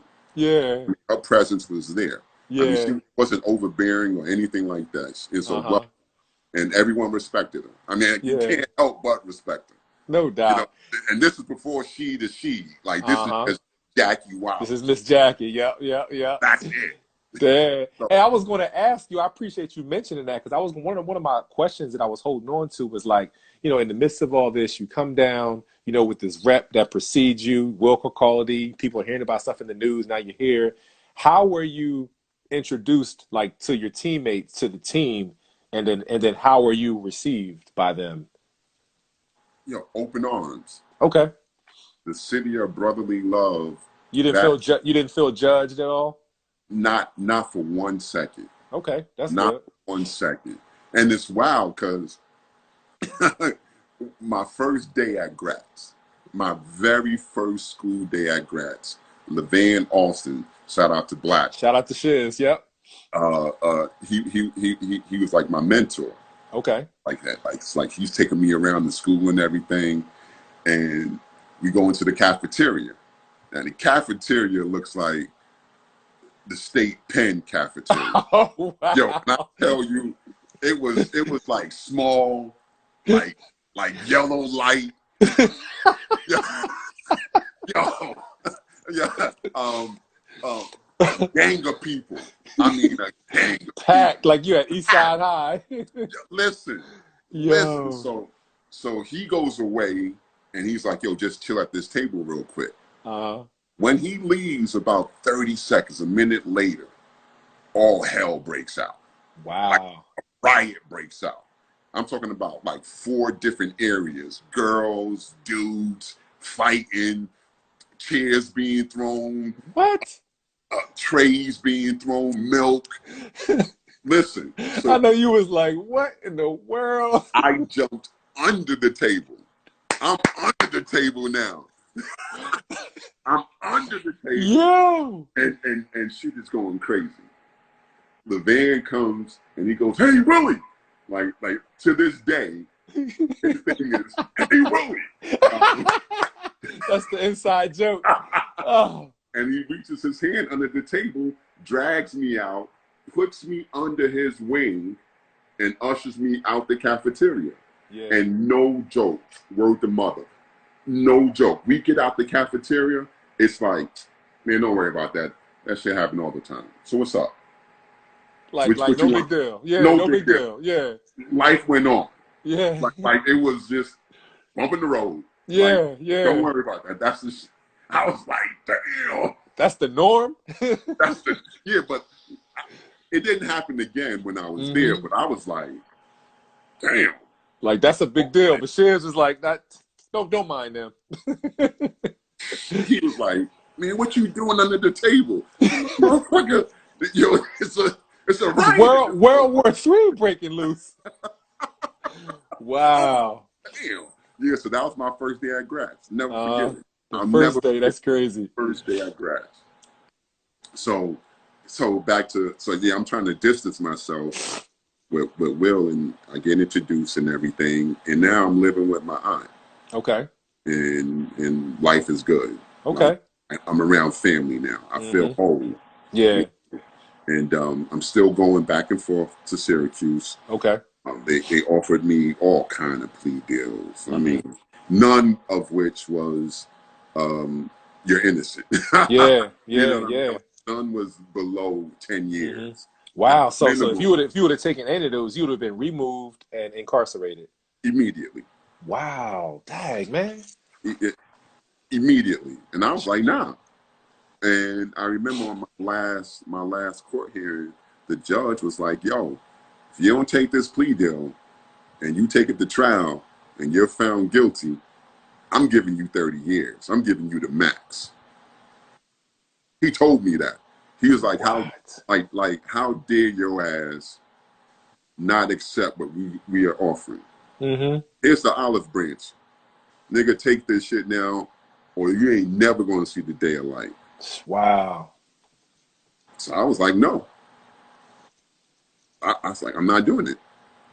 So, do you think that, like, what was saying no? Do you think that as a kid, a 17-year-old, you understood the magnitude of what potentially being away for 30 years meant? Or I mean, you didn't really understand what that meant? Or you was just like stubborn, like, I'm not doing it. no, I know I didn't do nothing. You know what I'm saying? I know I'm gonna get out of this. Like, what was it that was saying no? I knew about it. My brother, shout out to Shamel, he was an addict for Oh, wow. Okay. a while. Mm-hmm. And going up there to visit him, Mm-hmm. you know, it's a lot of fun. Yeah, For me, yeah. you know, I Mm-hmm. got to take, you know, the prison photo with Mm-hmm. the cloth backdrop and everything, Yeah. you know, In the stance, you know what I in the mean? In stands, the you know. B-boy stance. Mm-hmm. But he always told me to keep my nose clean, I understand. not to wind up in a place. Yeah. So you knew you had a frame of reference of what time meant. Oh yeah, and Gotcha. I wasn't meant for it. Like, Gotcha. it's not, nah, that's not my life. Mm-hmm. Mm-hmm. But I knew I didn't do what they accused me of. Okay. I knew it. Like, Mm-hmm. so I was like, just take it to court. Mm-hmm. Like, let the facts be heard. Yep. Um, but in the meantime, I'm winning the national championship at Gratz. Mm-hmm. And what year was that? That was 91. Okay. 91. Got you. Yep. 91. And, yo, that year we stormed through. Only team we lost to that year was Oak Hill. Oh, how ironic is that? We lost to Oak Hill Wow. in Florida. Mm-hmm. That was a hard one because like we were like both seeded number one, Mm-hmm. and like only one of us could move on to the semi. That wasn't even like the semifinals. Uh-huh. You know, that was the quarterfinals, Mm-hmm. and we got bounced. You know, Mm-hmm. and it was hard because it was bittersweet because I played with all those guys that we was Yeah. playing. Uh-huh. And Coach L was like, "Yo, don't be fucking nice to them. You know, you got a job to do. You're a bulldog. Go out there and play your game." Yep. Yep. You know, and we did. We just fell short. It wasn't a Mm-hmm. blowout, nothing like that. You know, Yeah. we held our own. Y'all just fell short. We just fell short. You know, Mm-hmm. no one really that year gave us a problem.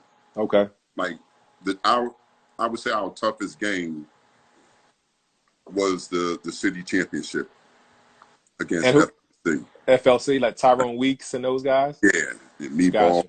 Yeah, Uh-huh. Meatball. Yeah, yeah, yeah. yeah, and they were tough. Mm-hmm. I believe we went down. We were down like 7-8 at halftime. Mm-hmm. They were tough. Mm-hmm. They were tough. We came back. You know, Andre Griffin, Levan Alston. She like they stepped up. Yeah. Like Dre, man, Dre stepped up big time. Mm-hmm.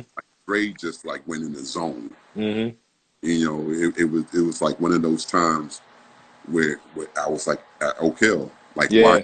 Just watching, watching the magic. Yeah. yeah, because she wasn't she at that time. He was young. He was a sophomore. I want to say yeah, Maybe sophomore, 91. Yeah, Yep. So he graduated 93. yeah. Mm-hmm. So he wasn't Mm-hmm. who he turned out to be, Mm-hmm. but Dre and Levan was. Yeah. Yeah. Like, oh yeah. Mm-hmm. Like we had a crew. Yeah. We had a monster squad, and no one could really touch us. Mm-hmm. We basically had 2 starting fives. Yeah, basically, yep. And that's how it was all those years. 2 starting fives. Yeah. We had 2 starting fives, and what was dope about it is that you knew you was going to play like 2 quarters. Yep. And when it came down to crunch time, like Coach L will mix it up. But Yeah. for the most part, yeah, he going to live and die with those 2 quarters. That's just his system.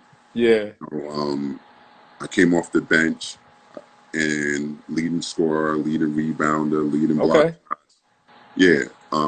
So like I did what I needed to do, and to add to it. But we won the city. Subsequently, we won the national. And who did y'all beat in the national championship? Well, see, the way the system is now, like that, this is a dope system what they have now, where they actually get the best teams and they all go and play in this tournament to be crowned.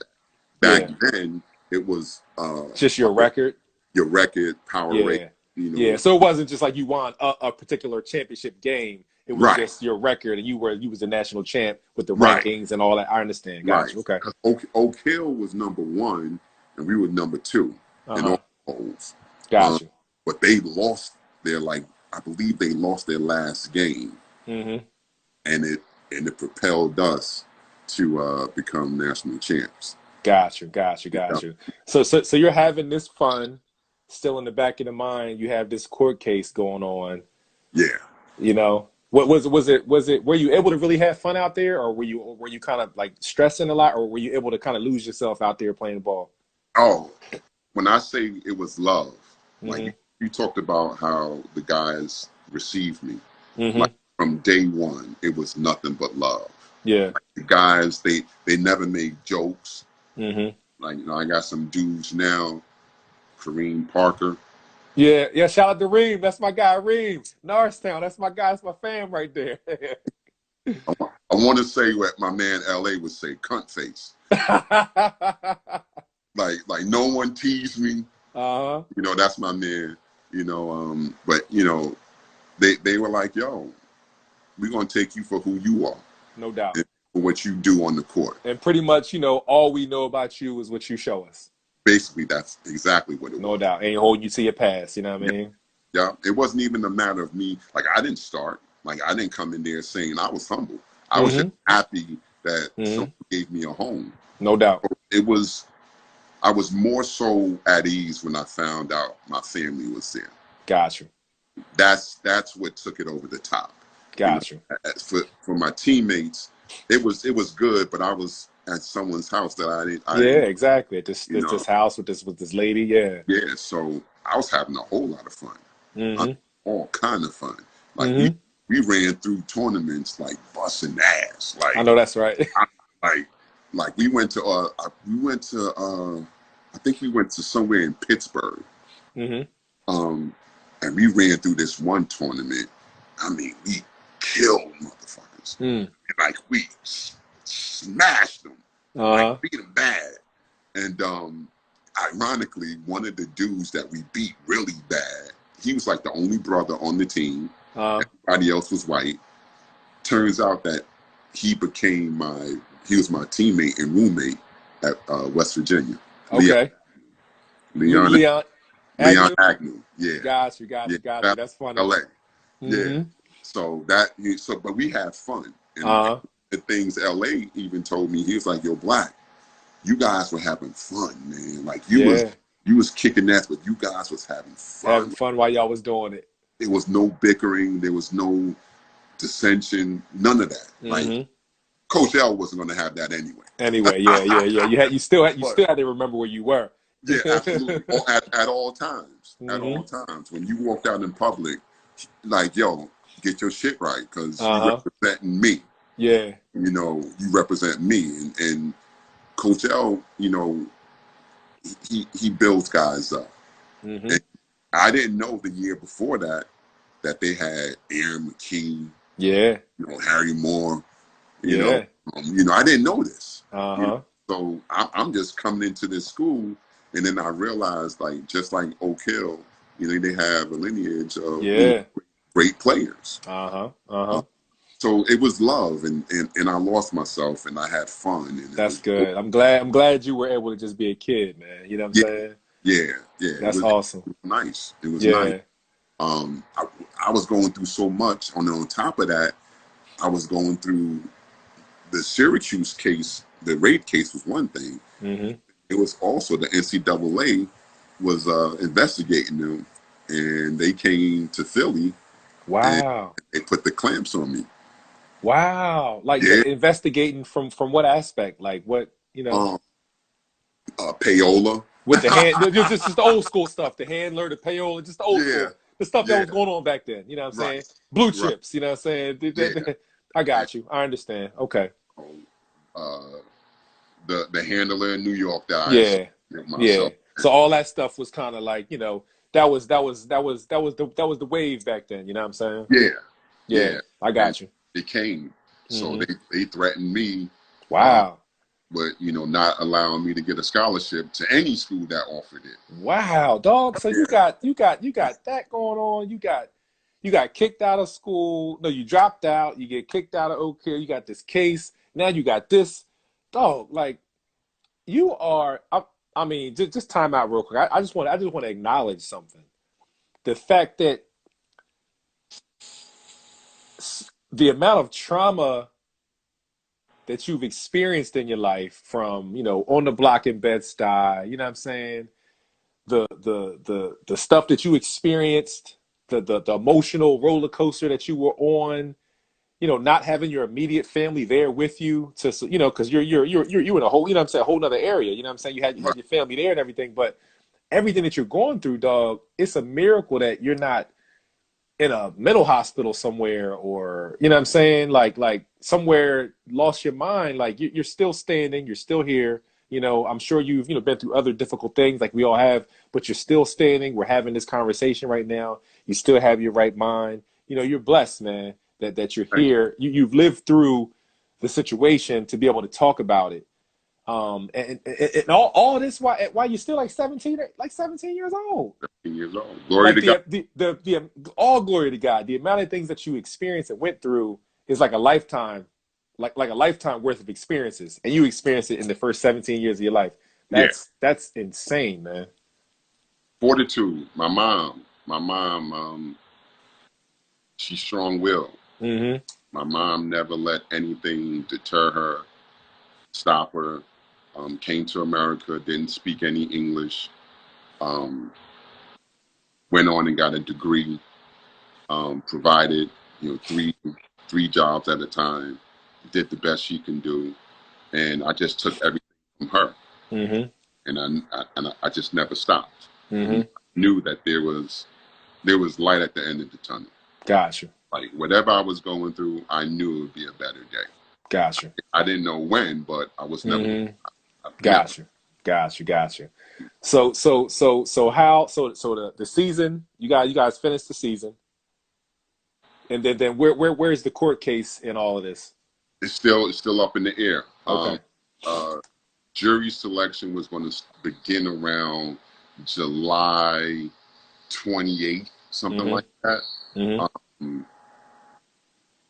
Um, so at the end of the year, I went on a recruitment trip to Cincinnati University. Okay. Bob Huggins was the coach at the time. He's now the head coach at West Virginia West now. Virginia. Yep. Yeah, and flew me out there. I signed the letter of intent. I was going to be, a Huggy, Mm-hmm. and I was happy about that. He said, "Yo, we're going to take the chance on you. We understand who you are." Mm-hmm. Mm-hmm. Basically following me since sophomore in high school at Mm-hmm. the time, and he was like, "Yo, welcome." I left there that Sunday night, woke up Monday morning, got a call.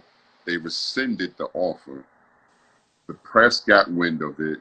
Monday morning, scathing article on how Coach Huggins is bringing in a rapist, that the campus won't be safe. Wow. They took it away. They was like, nah, you can't Wow. They did you have it. dirty. Dag, dog. I know it wasn't Huggins. I know it Mm-hmm. wasn't Huggins. Yeah, Like he yeah, went yeah. to, like I said, I signed. I signed Mm-hmm. a letter of intent. But you know that pressure from Yeah, those from all those sources, and you know what I'm saying, the people that absolutely. got the money, and you know what I'm saying. I knew what Yeah. position he was in. Yeah. I Yeah. knew he was in, but you know, like I said, I knew it was a business. I knew it was a Mm-hmm. thing, and I understood that I was, you know, I was damaged goods. Mm-hmm. I'd be hard pressed to say, you know, I don't hold it against people. Gotcha. So at that point in time, like I said, there was no social media. You didn't have a chance to defend yourself before the court case actually Mm-hmm. court. You know, it was just their word, and that was Yeah. it was final. Mm-hmm. And then my man Bud, who got me involved with Riverside Church in the first place when I was in Brooklyn, he was at West Virginia. Okay. He spoke highly of me to Mm-hmm. the staff. They offered me a scholarship. I signed. Okay. Okay.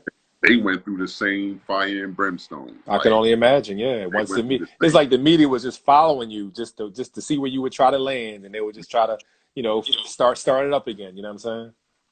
So, but Coach Catlett, shout out to Gail Catlett. He was like, "Yo, Kirkaldly, I'm here. Mm-hmm. We want you. We know what kind of person you are. We value, what Bud says about you. We did our homework. Ron Brown, that was the assistant coach there at the time, he was from New York, so he was able to go back and talk to people in the city and Mm-hmm. get a real barometer as to my character. Mm-hmm. So I got that, so I'm high now. Like I'm great. Yeah. So, July 28th is Yeah. Still coming up. Yeah. July 14th, a day before my birthday. The judge contacts my lawyers and says, we got to meet up in his chambers tomorrow. Meet in chambers. Yeah. Meet up in chambers. So on my birthday, we go up to Syracuse. My mom, lawyers, everyone. We get there, and he's like, listen, immediately. He's like, yo, I want to apologize. I can't give you your name back, and I can't, stop what was going through your mind and the people in the media's mind. But a private investigator has found a videotape where two women, one of them being the woman that accused me, that they set this up, videotaped it. They said when I came to go visit the school, this is what they were going to do. Yo. Yeah, straight up. Wow. So if it wasn't for this, so they came across a videotape and they playing this thing. They played it. We heard it. They didn't show any images, but we were able to hear the whole Conversation. conversation. Wow. Dang, dog. Yo, that's crazy. It was crazy. This is a movie, man. It was crazy on my birthday. Wow. On my birthday, Unbelievable. and till this day, nothing has happened to that lady. Like she just went on with her life. Just like no big deal. Like, Were any charges brought up on her, or just she not one, just not one. As a matter of fact, at the end, we had a press conference, and at the end of the press conference, I turned to my lawyer and I asked that question, like, what's going to happen to the young lady? Mm-hmm. Listen, don't worry about that, and never come back to Syracuse. Wow. That's crazy. Yeah, That is insane, man. yeah. So, What but was that? What was that like for you hearing? Like, I'm sure you was in shock. Like, wait, are you? You know what I mean? Like, I know you was like, what? well, the first thing I thought about was like, who did they think I was Mm-hmm. to where you needed to set me up? Yeah. Like, what kind of clout? Like, what kind of who was I? Was I Mm-hmm. like I wasn't the golden child? I was Yeah. hardworking, Uh-huh. boot pull up by the Blue collar bootstraps. guy. Yeah, Yeah. Yeah. Yeah. you Yeah. know. So I never understood it. Not It to this wasn't day. like, yo, they heard Jesus Shuttlesworth was coming to campus. You know what I'm Right, saying? Or, you know what I right. mean? Like, Nothing. wow. Like to this day, I talk to my dudes. I talk to Reek all the time. Um, I love that cat, man, and we just build all the Mm-hmm. time. Shout out to D Parks in New York. He's one of those guys. I call him the mayor. Mm-hmm. I've been blessed enough to have a cat in New York that knows the city, Yeah. kind of runs the city, and the same thing with Reek. But they're Mm-hmm. so down to earth, and when you get to talk to them, Like they just break it down like it's just like just haters out there, just bad, evil Yeah. people out there. Evil people. Yeah, man. You gotta, what you have to do is not allow yourself to be in those situations Mm-hmm. because you played a part in it. And that's the one thing, like, they always let me know the real. Like my cats in Philly, they always let me know the real. They be like, yo, but you took your black ass there. You know, you're a part of it. You know, Yeah. so if you didn't go, you know, for that carrot, Mm-hmm. Mm-hmm. you Yeah. wouldn't be in that predicament. But Yeah. more than that, it's fucked up on what took place. Mm-hmm. I mean, Um, that totally changed the whole trajectory of your life. You know what I'm saying? one And yeah. because I never even heard of West Virginia. Like Mm. I never knew about the Mountaineers. Mm-hmm. Never. Wow. Chris Brooks went there, and he's from New York, but I didn't find that out Mm-hmm. until I got there. Again, Gotcha. I never really knew about the school Mm-hmm. that I went to. Yeah. Um, Not even boys and girls. Like I knew about it, but I'm like, Mm-hmm. I'm here. Yeah. So after that, after the press conference, did you just resume life? You know what I mean?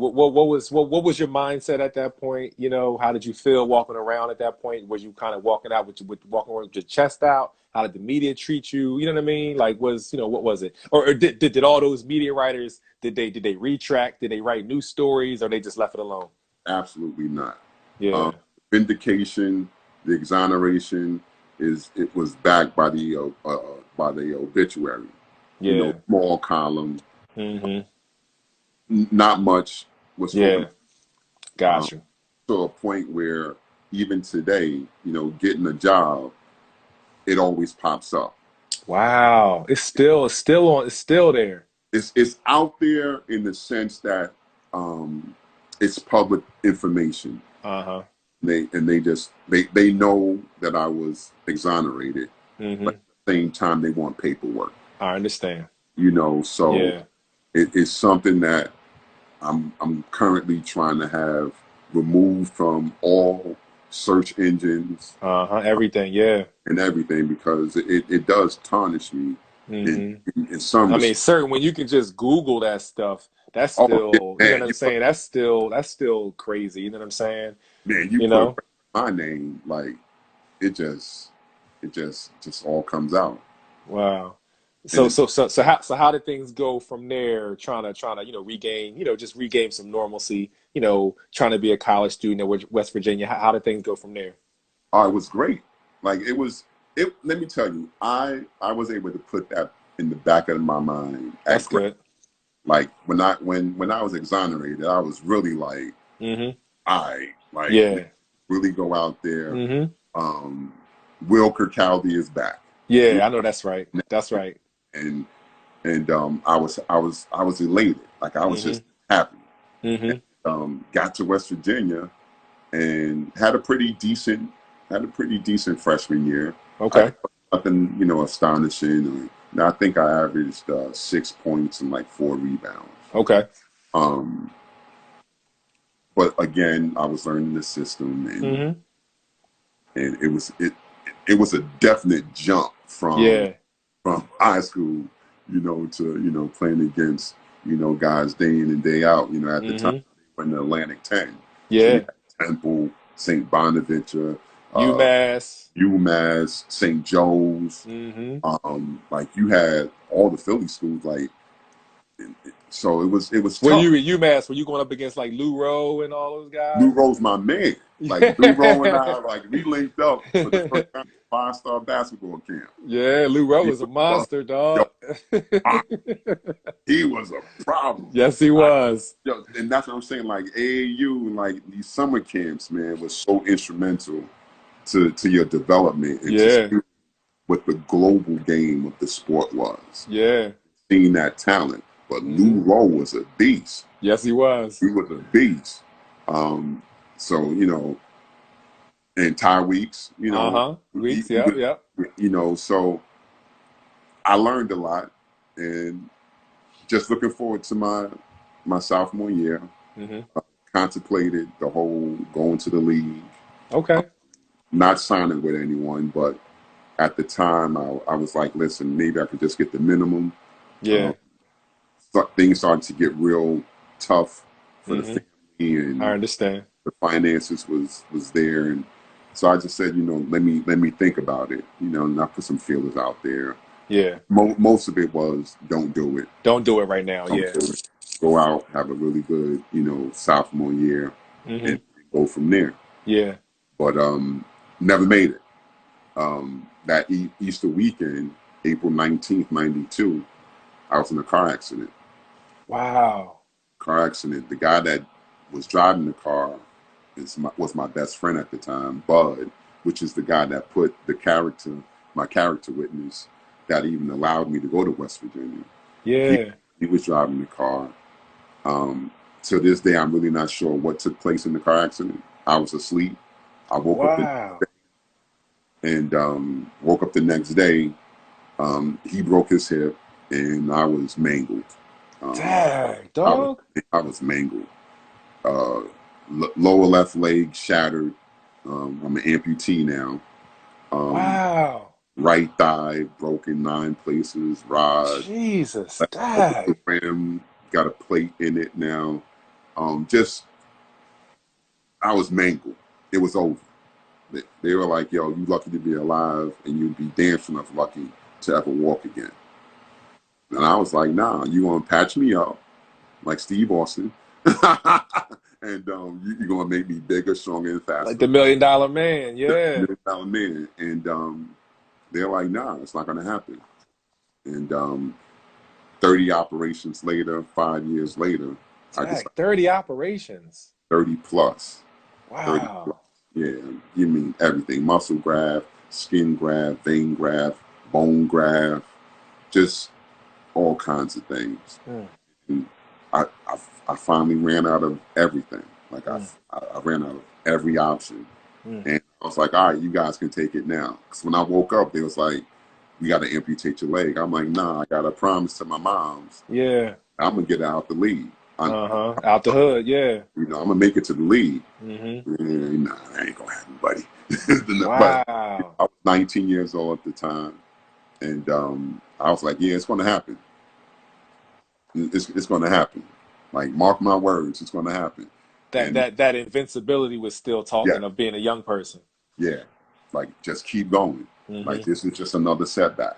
Mm-hmm. Nothing but a minor setback in my In opinion. your mind, yeah. So nothing worked, and ultimately I had to have the leg, the lower left leg of it removed, uh, Yeah. Wow. which was, I I walked into the prosthetist office and I was like, I'm shopping for a leg. I had both legs at the time. Mm-hmm. I was like, look, I'm about to have my leg amputated, and I'm just want to go leg shopping. Yeah. So I started, I went, and got a good prosthetist. They spoke with the surgeons. They told them how to cut it. You know, Wow. yeah, yeah. Like it was thorough. It was thorough. I didn't want anything but the best. Mm-hmm. I got with the best. And these guys are tough, man. Like these guys are absolutely legit. Like the skins, the titanium, the carbon fiber, the styles, the designs, like prosthetic limbs are like it's a life changer for me, but Mm-hmm. a life saving Mm-hmm. saver for me as well. Mm-hmm. 'Cause I'm on my two on my own, so Mm-hmm. I'm doing good. Hey, Um, help me to understand she's Rasheed's crazy.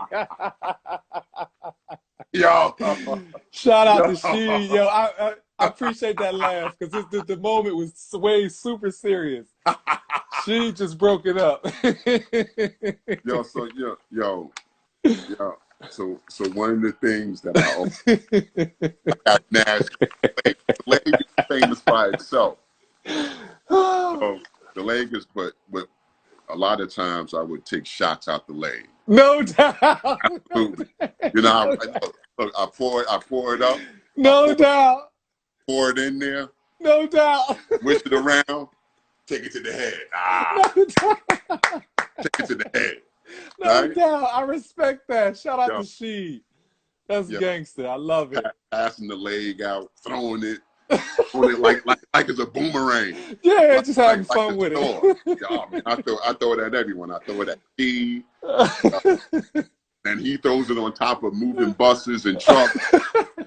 Yeah, we could be here for days with these stories, man. But Yo, that's classic, man. I love yeah, it, man. yeah. Hey, on top of that, ha,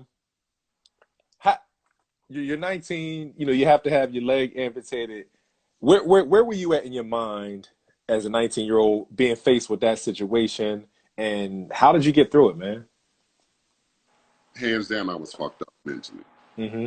Like I was destroyed. Like I started to see the light get dimmer and dimmer and dimmer to where it was extinguished. And I was back in the situation where I'm at school and no basketball. Mm. And you got to kind of redefine yourself and find who you are.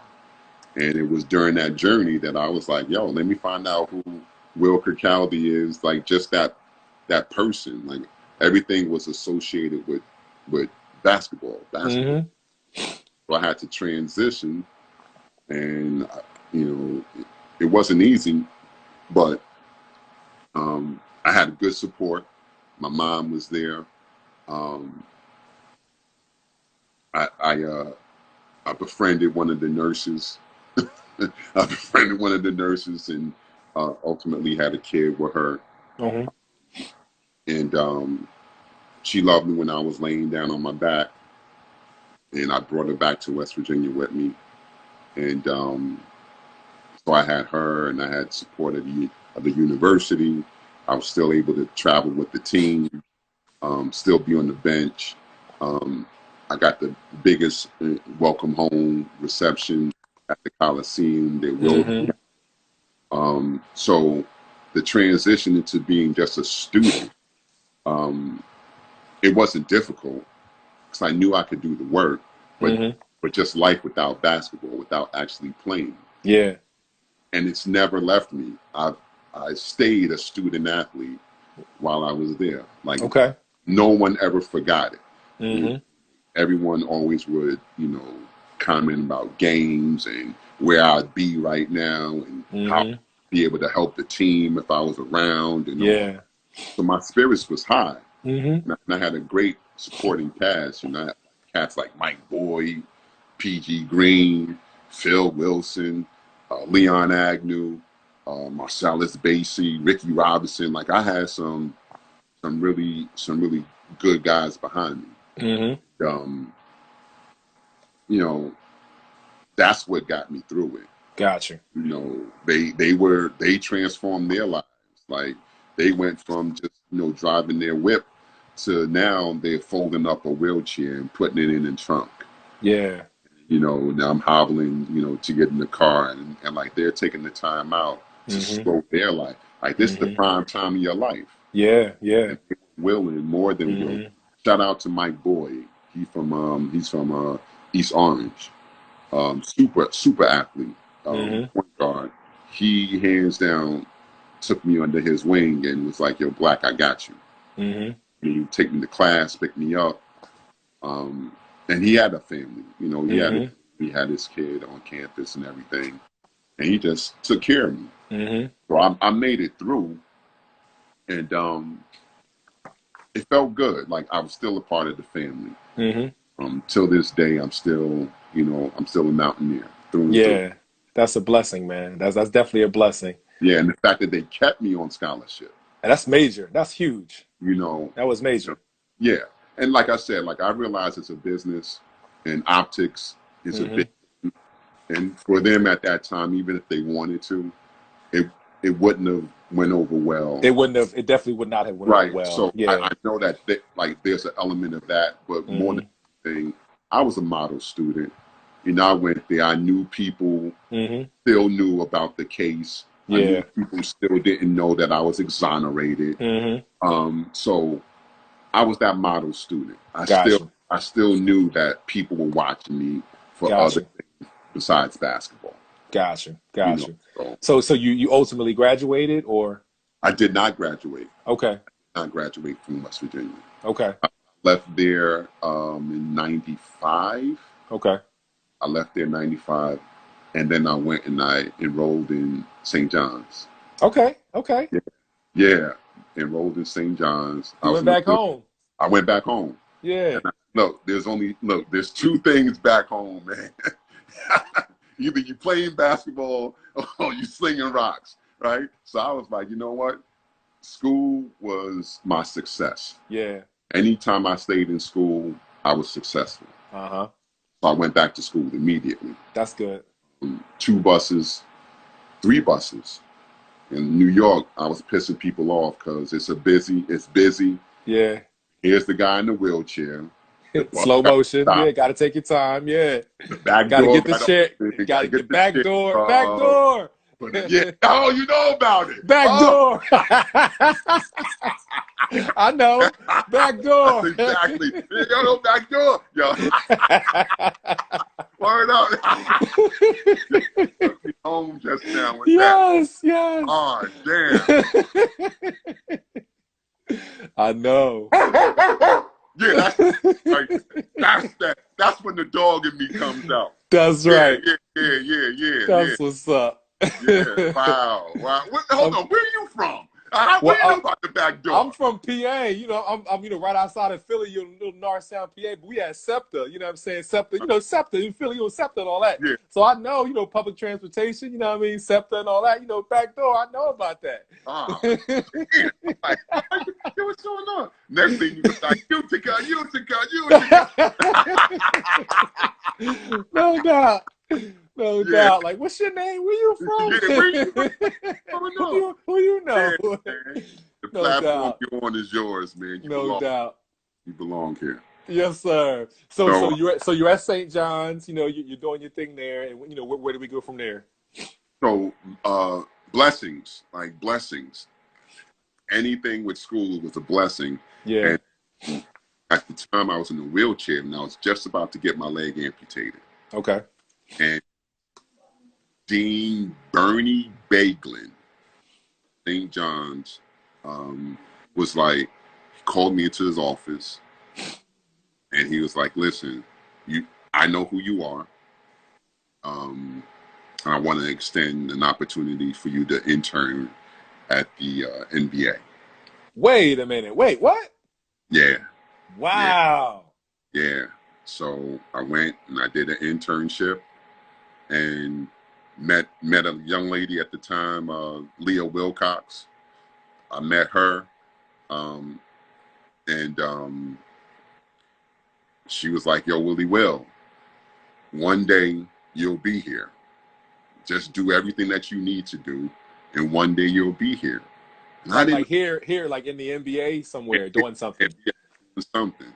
And when I tell you, like after that summer, I worked with the Knicks, I worked with the Nets, I did game night staff, PR department. Yo, this is crazy, dog. Yeah, man. And then I jumped over to NBA Entertainment. Yeah. Let's go, Will. Let's go, Will. Let's go. Let's go. That's what I'm talking about. Let's go, man. Crazy. And then it went even crazier when there was a spot in Leah's department. She was the VP. And she was like, yo, Willie Will, there's a spot open, interview for it.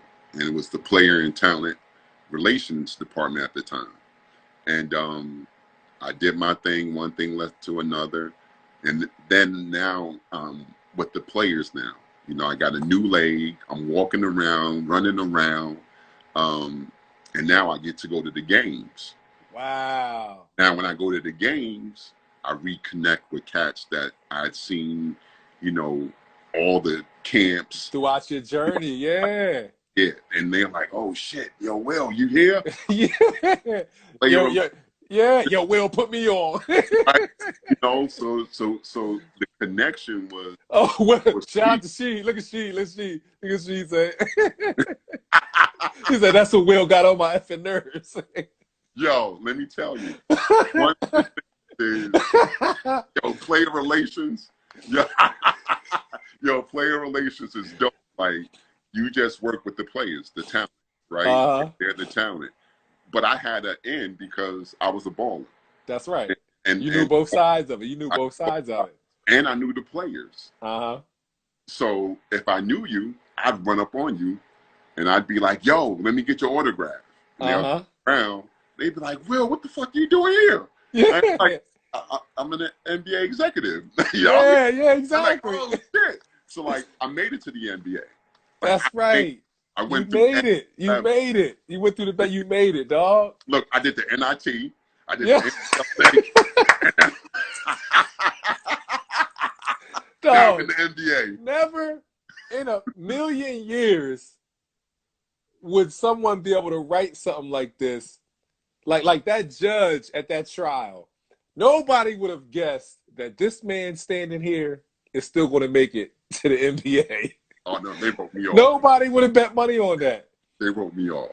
Dog, yeah. Will, this is the odds of hitting the lottery are 1 in whatever. This is way beyond that, dog. Yeah, man. Wow, this is amazing, man. It was great, and then the career just took off. Like, you know, when you know a cat, like I go in the locker room, and if I see a familiar face, I'm like, yo, other players are watching you. So like I knew she, you know, I knew Chris Webber, I knew Juwan Howard, you know, Allen Hen. I knew a bunch of guys. Yeah. So when they saw me, they gave me love. Yeah. And then they put me on with other players. And then now Will Kirkaldy is like the best thing in the, like my name is Bells. Like, you want something done, call Will. Will will cut you a check for your foundation. Will get you some tax. Will get you some pub. Like, so, and that's how I up with Reed, with Tariq. And you know, like guys like that, like Terrence, like shout out to T Dubs. So we gotta keep checking in with she. She said, "Ain't nobody like your black ass." Look, I was loved in the league. I was loved. I was loved. Yo, let me tell you something. I was that dude that a lot of times cats didn't want to go home. Yeah. Like the league is infectious. Like they want to stay around. They want to stay and like go as far as they can in the playoffs.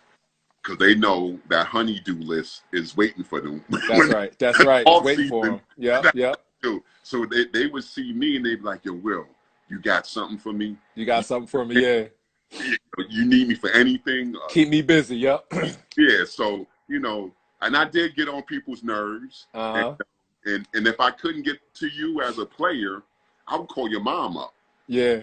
I would call your mom up. Go right to the source. And oh, man, listen. Right to the source. Listen. The one thing with the league is like they taught you that you learn the 5 degrees. That's the 5 most influential people in that player's life. I understand. So you got agent, you got parents, you got barbers. Yeah. Foundation managers, and you got the day-to-day people. You know, sometimes it's a stylist. And so if I wanted to get next to she and he'd be like, nah, I'm not calling you back for whatever reason, like I don't want to do something, and he'd be like, hey, yo, Will, don't fucking contact me to do that bullshit. Like, I'm like, yo, it's not me. It's not me. It's like Amar Rashad was like, hey, yo, we want Rasheed. Can you get him to appear on Inside Stuff? I'm like, yeah, I got it. I got it. Yeah, I got it. Fuck no. Like,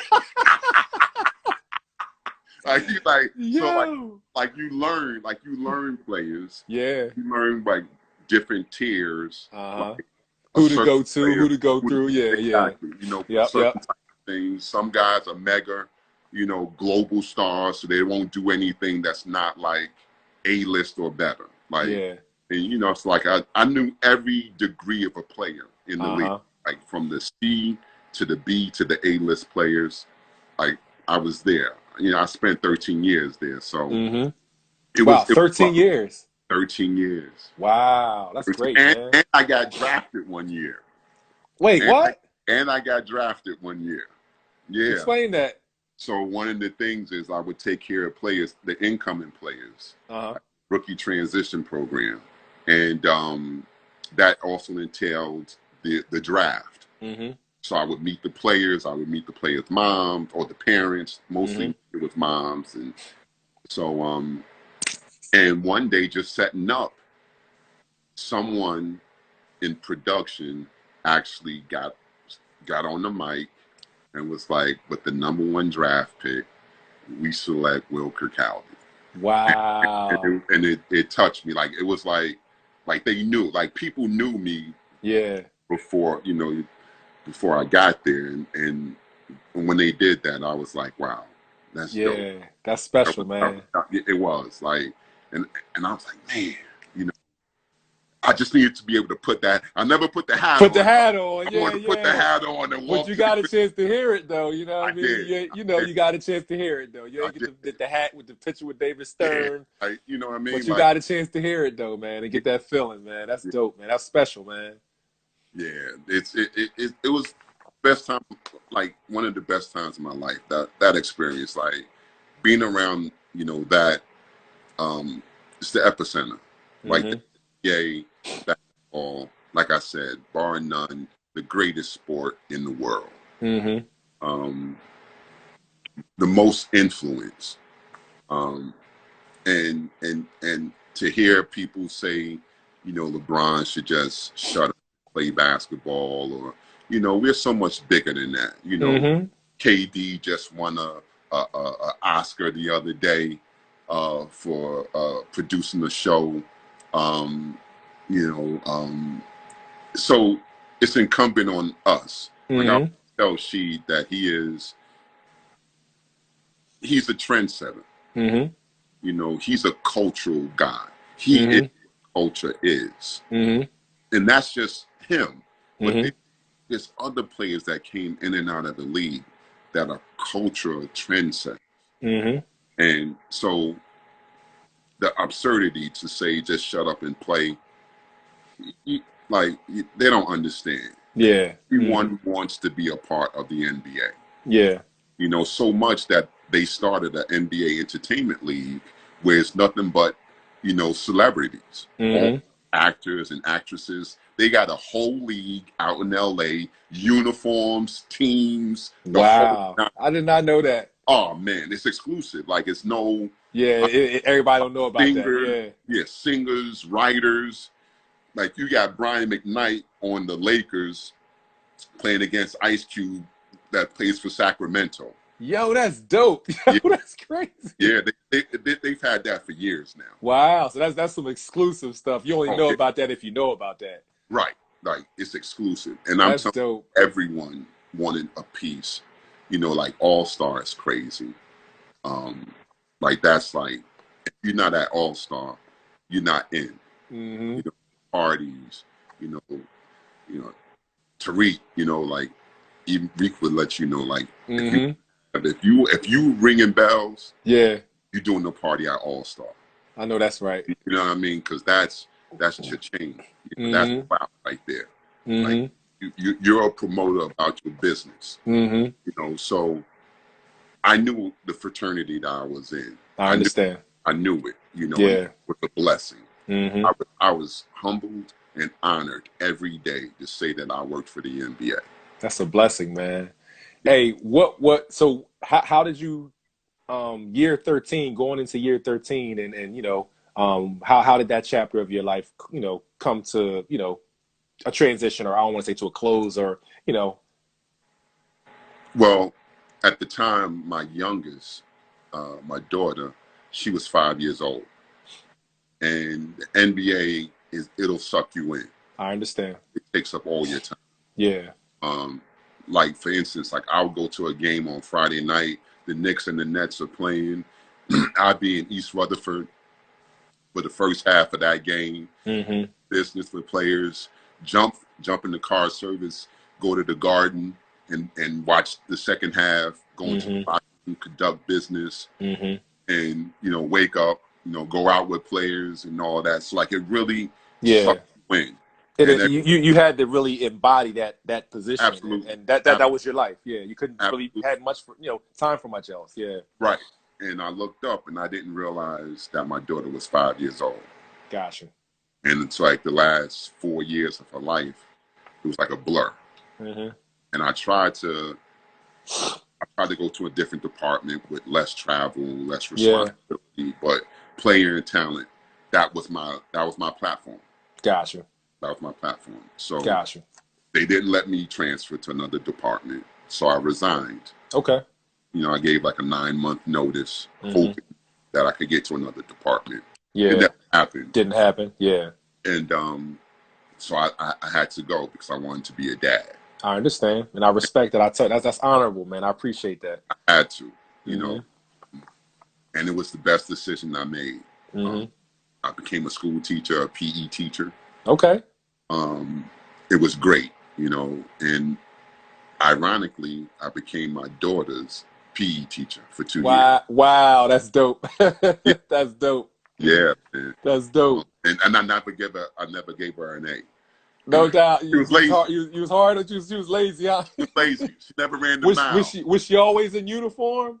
Oh, she was in uniform, yeah, Okay. but she didn't want to run the mile. She didn't do well with the mile? Nah. The mile, she was like, nah, I ain't going to do that. I'm like, well, then you won't get an A. Like, all right. One day she even challenged me, like, you know how. She challenged me. Speaking of the mile real quick, since we got Sheed on, Coach L, I'm going to just change the channel. Then we're going to come back to this real quick. It's reminding me of something. Track and field with Sheed's thing, and Coach L, y'all had to run long distance. Was your mile time better than Sheed's? You know what? Yes. Sheed, yours, Sheed, and Sheed. Yeah. Your mile time was better than Sheed's? Oh, so much faster than him I was. Hey, Sheed, you hear that? Hey, Sheed, what's your response, Sheed?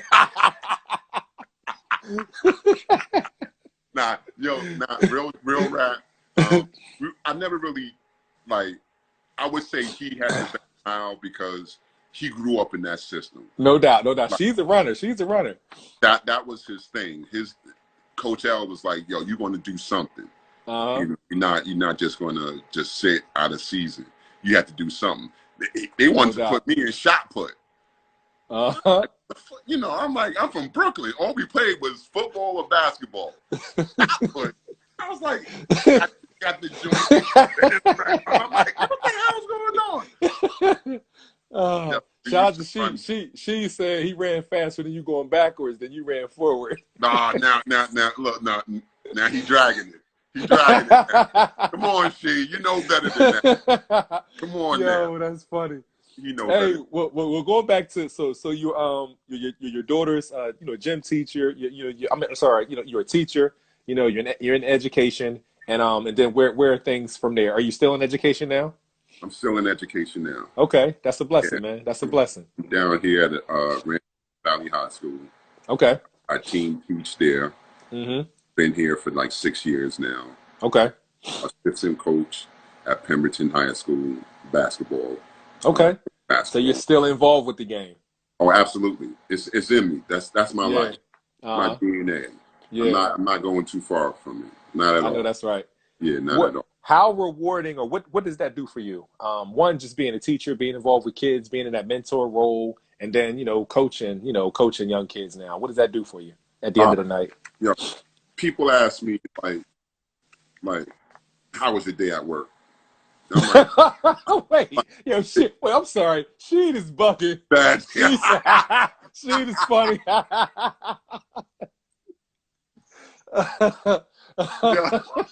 Yeah. I love it. Sheed. I love it. Tell Sheed that. Oh, Bueller. That's funny. Bueller. Bueller.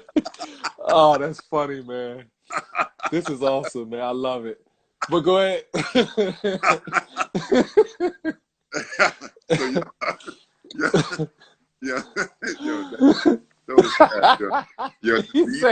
He said, them kids ain't learning SHIT under Will. My graduation rate is I'm in the 90 percentile. My graduation.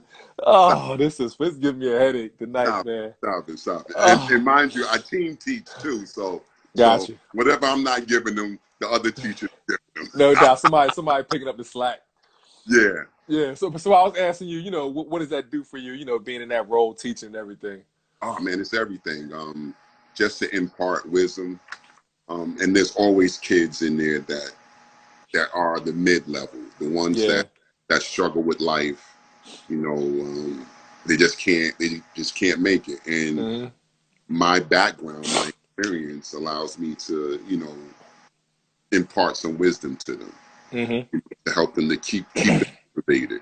And Mm-hmm. when I see that kid that was like me, one decision away from, you know, killing their life, just a big ruin. I love it. Like it makes me feel good inside. I get Mm-hmm. goosebumps when Mm-hmm. a kid decides that he doesn't want to stop coming to school because he likes communicating with me. So it's more like the relationships and just helping them, you know, Yeah. and I love it. Mm-hmm. I always had mentors. I always had great coaches. Um, He's a fucking asshole. He's an Yeah, we need more. We need more black men in the classroom, and not just like PE because I started Mm-hmm. PE, but now academic field, Mm-hmm. and we need more. We Yeah, need for more. sure. We need more. But Mm-hmm. Hey, just two more questions for you. Then we'll wrap it up. Then I'll let you give some closing words and everything. okay, Um, when you think about your journey, that's still your story that's still being written.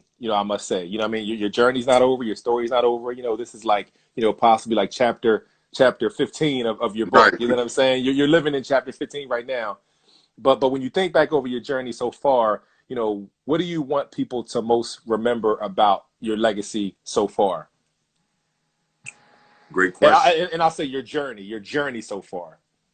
Um, Determination, perseverance, um, and learning life lessons. You know, I want them to know that the man that I was painted to be, the majority of that 1 year, is so totally false. And that when others say no, believe in yourself and say yes. Mm-hmm. All the naysayers that you always want to have haters, you know, um, and just knowing that the determination, the strong will, um, impervious to people putting their foot on your neck, and shout out to the Floyd family, literally putting their foot and their knee on your neck, Mm-hmm. and and people try to snuff you out in different avenues and ways, Mm-hmm. and that was one of the ways. Mm-hmm. This young lady wanted to put her knee on my neck and just Mm-hmm. snuff me out, and Mm-hmm. being resilient. Mm-hmm. And I think that once they realize that, if people realize that about me, I'd be happy with that. That's my legacy, and what you remember about Will. Mm-hmm. Will Mm-hmm. Kirkaldly. No doubt. You just reminded me of a question, something that just popped in my mind based off of what you just said. And this is a question, honestly, you can answer it or you can just say pass on this one. Just to, depending on how you feel. Mm. Um, if you were face to face with the young lady who, brought up those accusations, like right now, today, what would you say to her? Real rap, I'd be like, bitch, what was wrong with you, and why me? And I say the B word not to demean women right now, but just something to pierce her, and then say, I forgive you though, and and in a sense, thank you, because it made me look at relations a lot different. It made me look at, all the adulation that people throw at you. How every invitation is not for you. Mm-hmm. Every opportunity, every piece of ass is not for you as a young man. Mm-hmm. So thank you. Mm-hmm. And a part of me loves you for that, and I forgive you. Real rap. Mm-hmm. I would say the B word just to pierce her, and I know that word will hit her. But at the same time, I'll be like, thank you for bringing me into an awareness where it could have happened to me once I made it to the NBA. Mm-hmm. On a bigger scale. On a whole nother level, on a way bigger scale. Yeah. Um, Same exact scenario, you playing for the Lakers and then something like that happened. You know what I mean? right. Yep. And so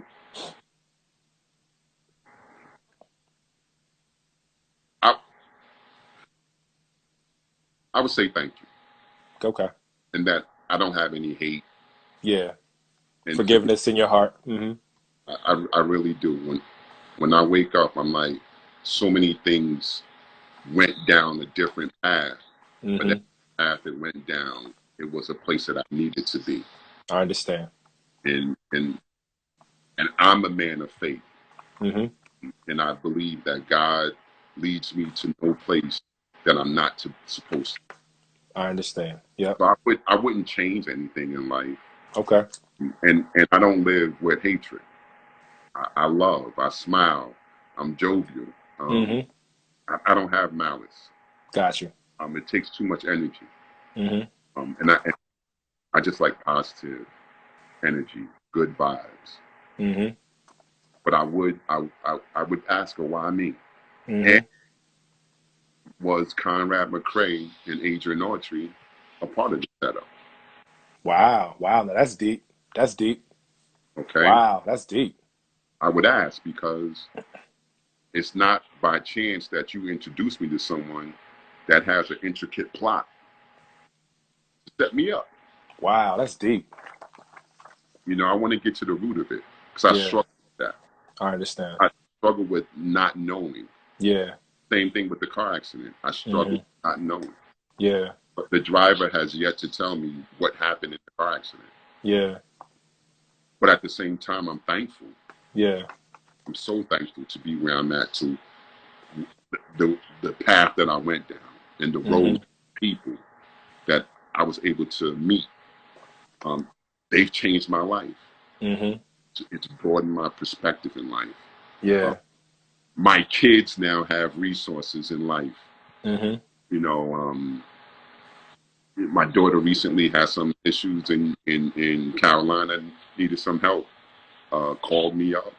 I called. She was maybe 20 minutes away, Mm-hmm. stranded. You know what I mean? Found with the Gratz. I never meet Rasheed Wallace. That's right. My daughter never is, helped, or supported in a time of need. I was Mm-hmm. I was in New Jersey at the time. Yeah.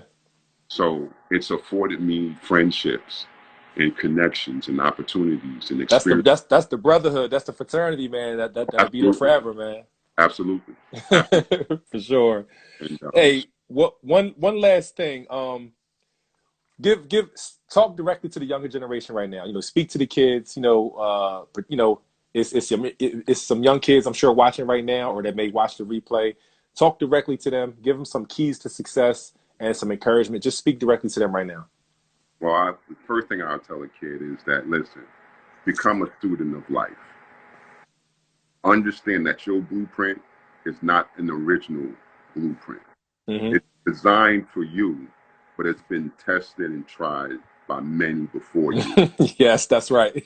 And, and not to seek the road that you want to bump your head on your own, Hmm. with three people in front of you who went down the same road, bumped their head, Hmm. scraped their knee, and came out pretty well, victorious, Hmm. successful. You don't have to go through the same things. Hmm. Listen to your statesmen. Listen to your elderly. Listen to the real adults in your life. Hmm.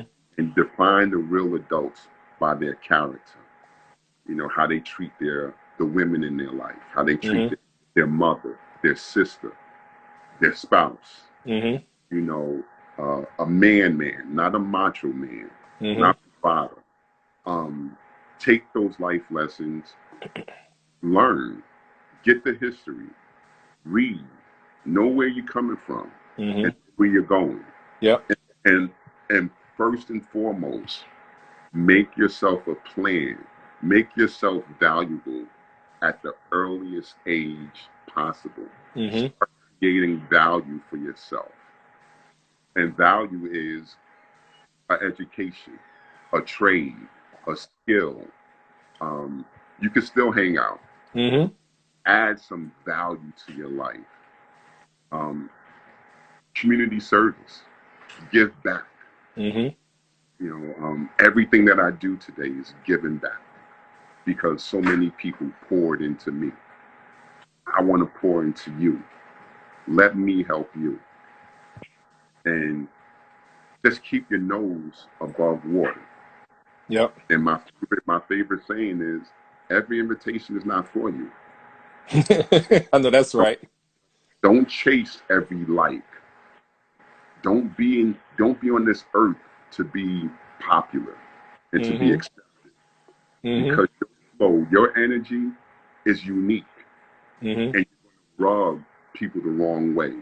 Because whether you're successful or not, your energy is yours. That's No one right. has that. That's right. So you're going to brush shoulders. You're gonna knock some. You're gonna rattle some cages. But stick to your guns. Stick to your plan, and be the best person you can be. And good things will abound. That's a blessing, man. I'm sitting there hanging on to every one of those words, just as I'm sure all the guests are just hanging on, man, like dropping gems, man. You're so very well spoken. It's no surprise that it's interesting, man. You know, just being a man of faith myself. Like I went through a lot of trauma, you know, a lot of things as a kid, and I would sit up at night and cry and say to myself, "Why me? Why me?" You know, raised by a parent, you know, my mom, you know, extreme mental health issues, you know, schizophrenia, bipolar, like that's who raised me. So I would be up at night crying, why me? You know what I mean? Why is this my parent? You know, why am I going through this? So all these years later, you know, working with kids, you know what I'm saying, working in juvenile justice and all that kind of stuff, I'm still kind of putting the pieces together of my life and learning things about my past and the reasons for this and the reasons why that, you know, as it relates to God. But I attribute it to like that was just my boot camp. All of that stuff I went through was necessary. I realize now that it was never about me. And like the things that I like me being a father of four boys now, working So, with young men and all that kind of stuff. You know, all of those experiences were necessary in the life that I'm living right now, in the way that I give back, you know, to the community and the kids that I deal with. For example, I work with kids that facing a 16-year-old incarcerated, charged with adult charges or whatever. It's nothing more down to earth that you can say to a young kid that has no love for the world, has never felt love from anyone, mm-hmm. totally is street, you know what I'm saying, in every sense of the word, unreachable. But it's nothing like being able to say to that kid, look, man, I get it. Because I've been there, you know what I'm saying? I understand what you're going through, you know what I'm saying? That's a completely different dialogue, you know what I'm saying, that I'm able to have. And, it's just, it was God's plan, you know what I'm saying? It was totally God's plan, man. So I totally get, kind of where you're coming from. So the things that the life that you're living now, the perspective that you have on your life, how you've made sense of it, the things that you're doing now, man, it's like it was a bumpy road, but all of that stuff was necessary. That was God's plan, man. That was God. That's, you know what I mean? And it's that much more that's in store for you right, that you don't even realize. right.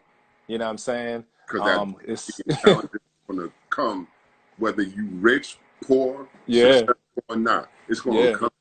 yeah, It's No, but you have to be prepared for it. And Yeah. you're right, it was boot camp for you. It was boot camp. It was necessary. Yeah, Hey, one thing I'm gonna leave you with, because I know you work with kids, and when you're mentoring and you work with especially young boys, you got to when you run in the group, when you got a group of boys, you trying to teach them some things. You always need those slogans or those things like you said. Every invitation is not for you. That's a yeah, great one. I'm gonna definitely use that with your permission. That's a good one. I'm gonna keep that. absolutely. But one that I'll leave you with is, I say this to young boys a lot. I say that, I run a group, with young men, in a little juvenile detention center. I say, yo, man, what's your plan? After this, when you get out, what's your plan? 9 times out of 10, they say, oh, Mr. Starr, when I get home, man, when I get out, I'm gonna just be chilling this time, or I'm gonna just be falling back, or I'm gonna just stay in the crib. I'm like, bro, that's not a plan. That's not Falling back. Listen, the biggest life plans that our young black men have are, I'm gonna just be chilling. I'm gonna just be falling back. I'm gonna just be staying in the crib. Those are their plans. And I say to them, I say, look, man, that chilling is not a plan. it's not. That's not a plan. And what I follow that up with is I say, look, man, if you don't have a plan for yourself, somebody else is going to make a plan for you. And that's the bottom line. If you don't have a plan for yourself, somebody else is going to make up a plan for you. Whether it's the judge deciding where you're going to go, whether it's the DA deciding what charges, whether it's a police officer, whether if it's a bullet.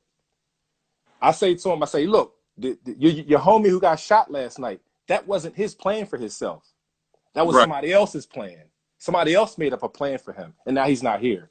So I say, look, you can chill as long as you want, but that's not you. You have to have a plan for yourself, or somebody else is going to make a plan for you, man. Absolutely. So please let the kids know that, man, for sure. I'll take that. Listen, I'll take that. Put the feather in my cap, man. No doubt. Absolutely, man. No doubt. Well, Absolutely. hey, I don't want to take up any more of your time, man. This has been more than I anticipated, man. First, I want to give a shout out to my man Rasheed Wallace, man, for helping to coordinate this, man, and endorsing you, wanting to, he knew that you would be a great candidate, you would be great on the platform, and this far exceeded my expectations, man. This was amazing, man. This was a therapeutic journey for myself, God willing. Hopefully it was therapeutic and good for you, just to kind of wrap, man.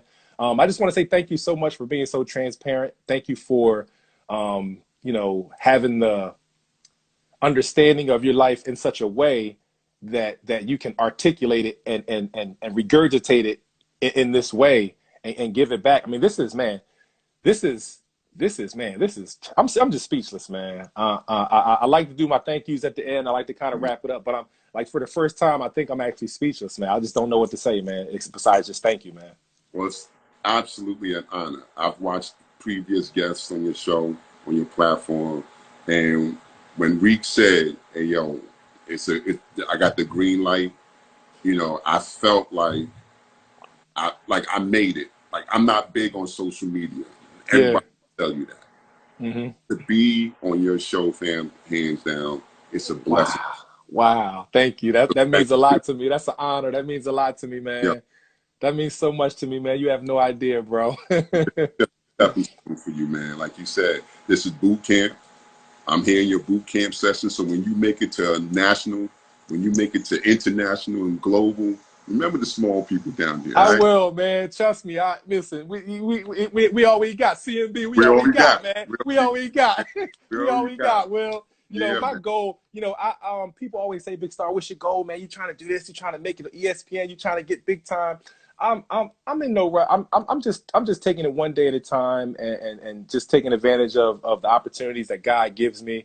I love what I do. I love doing this. I love these dialogues. I love talking to people. I love talking to men. And whatever happens, happens. You know what I'm saying? Whether I make it to ESPN or whether I just make it to people's living rooms on Instagram, it's all right by me, man, because the work is the work. And it is what it is, man. It's undeniable what we're doing here, man. And you're primed for success, fam. You're primed, man. Yeah. Listen, I know it. I see it. No doubt, no doubt. Hey, well, on that note, man, before we tune out, is there anything else? Any last words you have? Any shout outs you want to give? Anything else you want to mention before we close out?